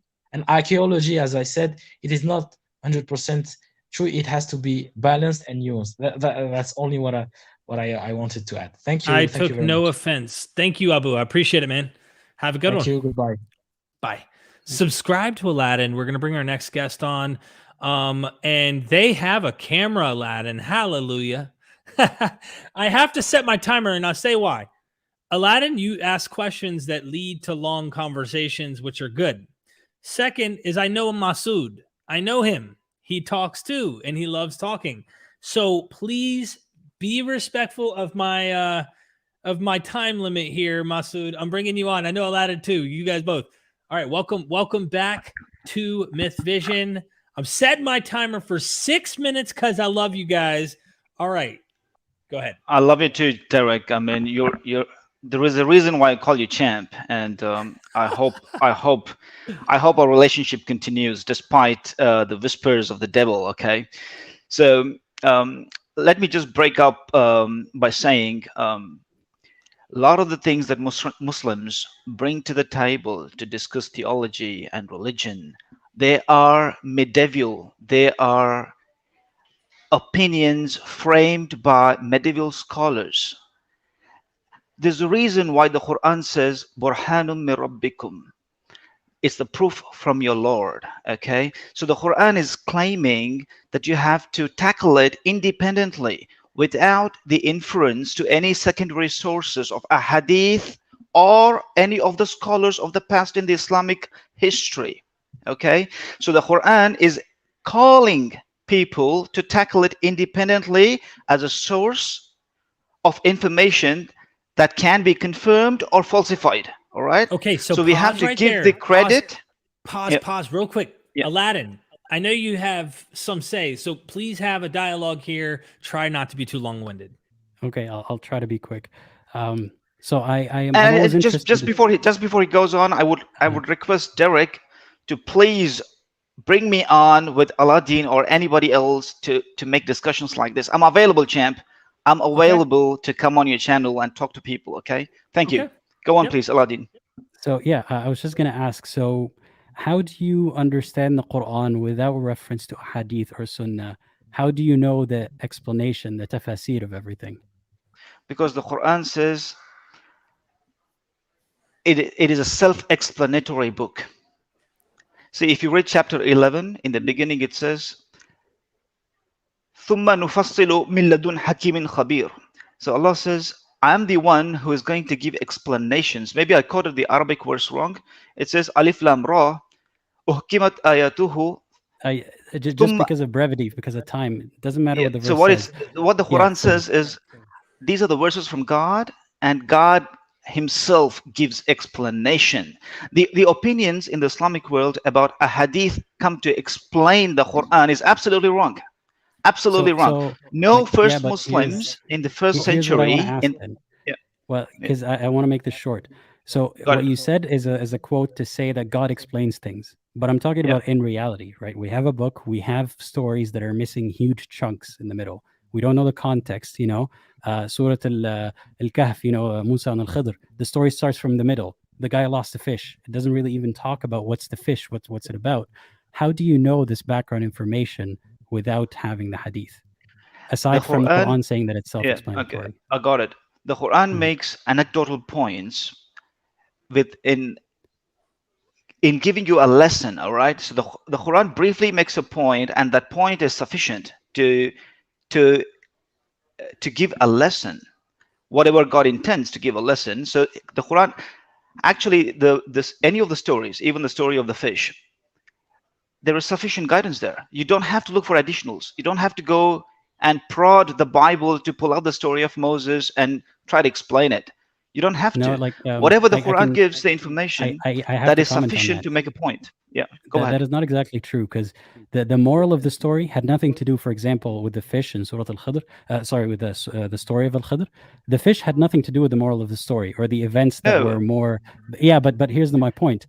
If God brings up a fish with no context and you don't have the hadith to tell you what the point of the fish is, then it doesn't serve the moral of the story. It doesn't serve anything. It's not even a good storytelling device if you don't know what the fish is. Hang on. I have never investigated the hadith about this fish. I have studied the story. I'm a translator of the Quran in modern English right now. I'm writing a commentary on it. I find it as sufficient. I don't feel the need to go and look into the hadith of what this fish is all about. To me, the story makes the meaning. The problem is the Quran is a book that you have to study. I mean, it requires like a detailed study, like pondering, reflection. I get that. You can't read the Quran once and you can say, oh, I got it. No, you I have wonder, not got why it. do I keep hearing Okay. that from a lot of Muslims? Because no one Mm. here said that I read the Quran once and I understood Yeah. or Okay. claim to understand it. What I'm saying is, Yeah. if I write a story, right, in the middle of my book, I mention a fish, and the fish doesn't have Okay. anything to do with the moral of the story, and as the No, reader is it confused, certainly it not. Certainly not. It's not dictating the moral of the story, but what the point that it makes is the fish. The point that the fish makes is Musa continues with his servant, Mhm. and the servant then reminds Musa, say, this is what happened, okay, with the fish. It just took its way to the sea. So Musa says, why didn't you tell me? That's the point we are supposed to be going. That's our destination, because that's where we are going to meet this person.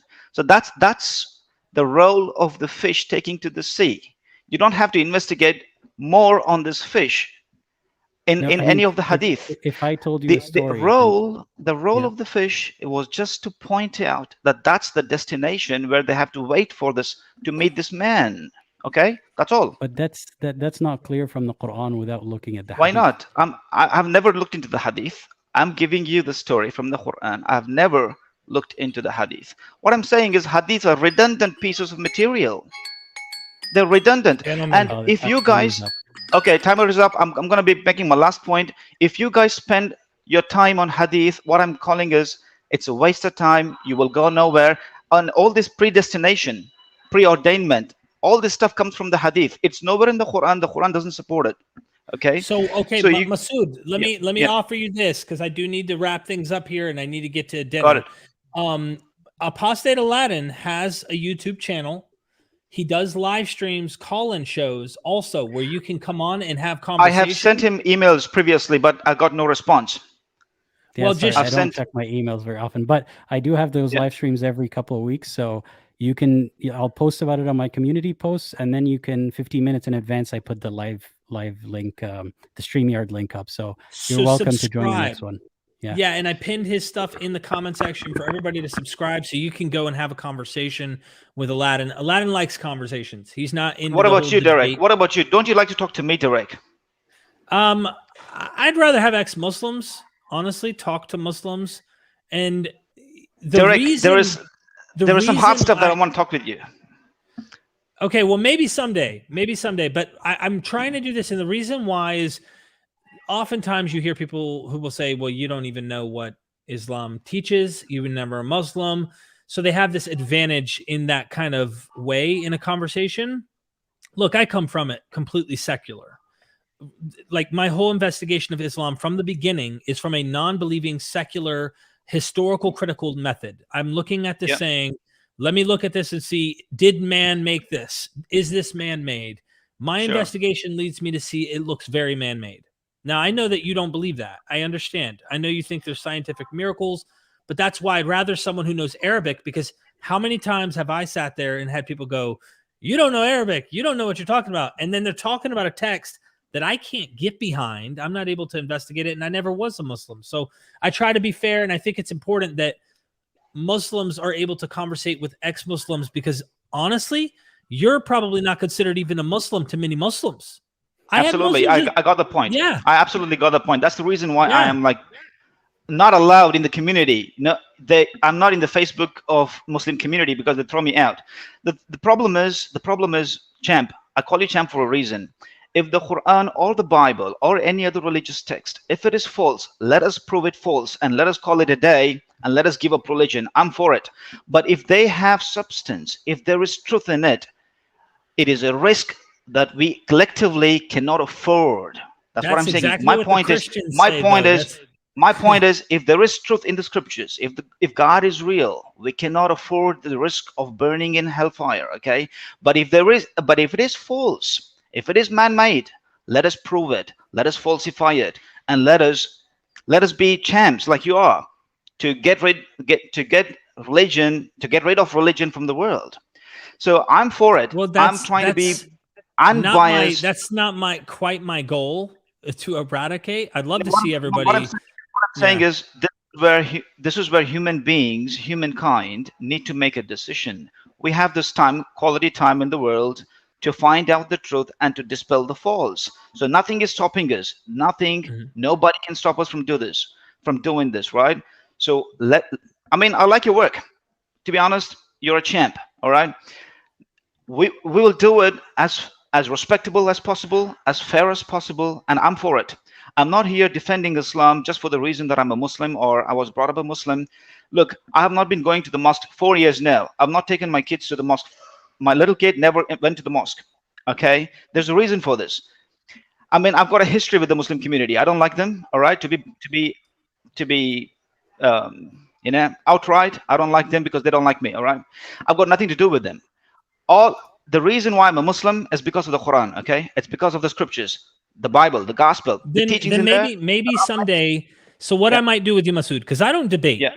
Okay, let me just put this very clear. I don't want to debate you. I can discuss. Thank you. We can discuss. As long as we have a discussion, okay? Absolutely. And number two, if you really, really, really want to talk to me, I'll get prepared.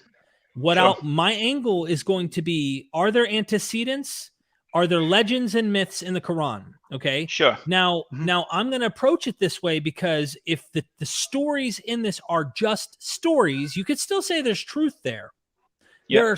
I watch movies today that are fiction that have plenty of truth, but say that it is the truth, like this is true, everyone else is false, that's a whole different category that I don't think you could draw from that book, but we can have that conversation. And I think I would love to discuss these things. The scholarship behind Dual Qarnayn, the two-horned one, absolutely, the, infancy gospels, the whole nine on what I'm seeing in the Quran. I'd love to have a conversation about that. And some of the reasons that for me, I see it as man-made, and then you could tell me, and we'll have a conversation why you think it's God, why you think that Muhammad really got this as divine. Okay, I love it. I love it. Okay, let's do that. Okay. I'll prepare for it, and then, but we'll plan that. Don't expect it anytime soon. I got a lot coming on right now, but I won't let you down. We'll make it happen. Okay. Thank you. You're a real American. You are a real American. All right. He's in Australia. That's why the sun's shining right now. Yeah. Masood. I wanted to be a real American, fighting for the right of everyone. All right. I understand, man. I understand. Well, thank you for coming on, Masood. I'm going to get out of here. Not a problem, champ. Not a problem. Good to talk to you, Aladdin. And I hope to catch you up on your channel, Aladdin. Yeah, I hope to talk to you on my channel too. Thank you so much, man. Yeah, see you. All right, Apostate, man, get your final words out, brother. What did you think? Did you have fun? Did you enjoy I did. Good. Yeah, my style is like I talk for a long time, I listen for a long time, so I'm sorry if this ran a bit longer than you were expecting, but I'm very grateful to be here, to have a chance to engage with your audience and to give, I guess, your audience a taste of the conversation on the other side of the fence. So yeah, thank you for making that happen. I appreciate it. Absolutely. The cat seems to be bored though at this point. He always is. Yeah. I hope everybody enjoyed it in the chat. I had fun. I always enjoy these because I'm an optimist. I hope that people who are in faiths can maybe stop seeing people who are no longer in their version of faith or no longer part of their faith as enemies, and they hate them and things like that, because that's something that happens a lot. It's human nature. It's tribalism, and we want to try to break down the wall. Like, you're not interested in making everyone a non-Muslim. I think you're interested, like me, more of a harm reduction, where you want to see people. Personally, I'd love to see people find purpose without having to have a particular faith. But if they are going to have a faith, I'd want their faith to be a beautiful one with love and peace and respect and treating others good. Even if I don't ontologically draw their conclusions, I think we can make the world a better place with these kind of conversations. What do you think? I agree. Like I said, we don't always have to agree at the end of the call, and most of the time we don't. But I think just having the call is beneficial. Having the conversation is beneficial. So, yeah, I'm glad you let us have it today. Yeah, sorry I interrupted a couple times. There was a point I got a little bit of frustration going on. I'm like, because it happens. People get excited. They're just excited, and I don't hold anything against them. I want to have that dialogue, and that's where it counts. So, back to your YouTube channel, so everybody knows they need to come check out your YouTube. Subscribe. In fact, did you know how many subscribers you had before you came on the stream? Roughly, yeah. Why Well, are you trying to figure out how many? Yeah, I'd like to subscribe? know. Like, I'm refreshing now, and I don't I, know. uh, Yeah. I mean, looking at my studio app, I think I've gotten like 40 or 50 subscribers since the beginning of the stream. So thank you very much for that, guys. Makes Appreciate me it. feel good, man. Yeah. Yeah. And so, when's your next live stream? Do you have one plans? I haven't scheduled one yet, but let's just tentatively say next Tuesday, for example. Might be next Tuesday around the same time. Okay. So look out for a thumbnail like this. Subscribe, hit the bell. That way you're aware of when he is on, and you can go and call in if you're a believer. Depends on the kind of live stream, of course. You have different live streams, but you have a patience. I'll have it for believers. Yeah. Yeah. Go ahead. Yeah, you have patience that you really try to get in there and like show people you care. But you also have a Patreon. Anyone who wants to support you can go get a loaf of bread or more, and they can support your work, which is helping you do this. Are you doing this full time?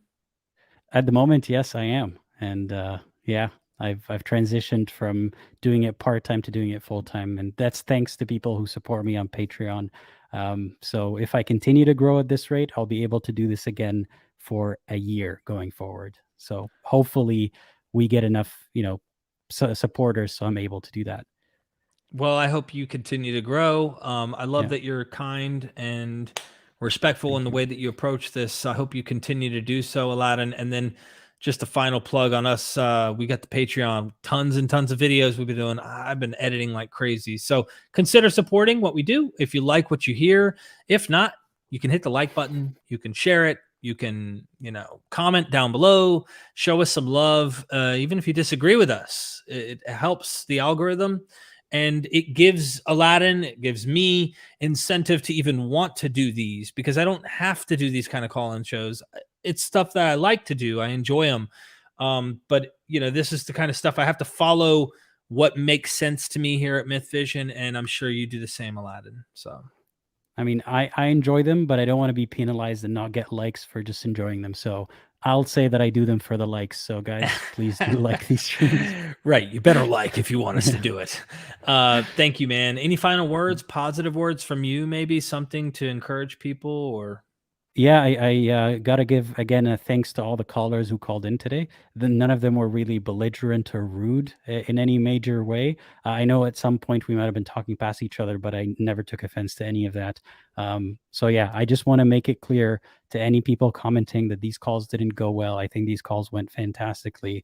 And I thank the people for enabling them to happen, for calling in. So thank you. And thanks everyone for watching, of course. Thank you, Aladdin. And never forget, we are MythVision. Son, do you want to know what the truth is? After this, there's no turning back. You take the blue pill and you wake up in your bed and believe whatever you want to. You take the red pill and you stay in Wonderland. And I show you just how deep the rabbit hole goes. Remember, all I'm offering is the truth, nothing more.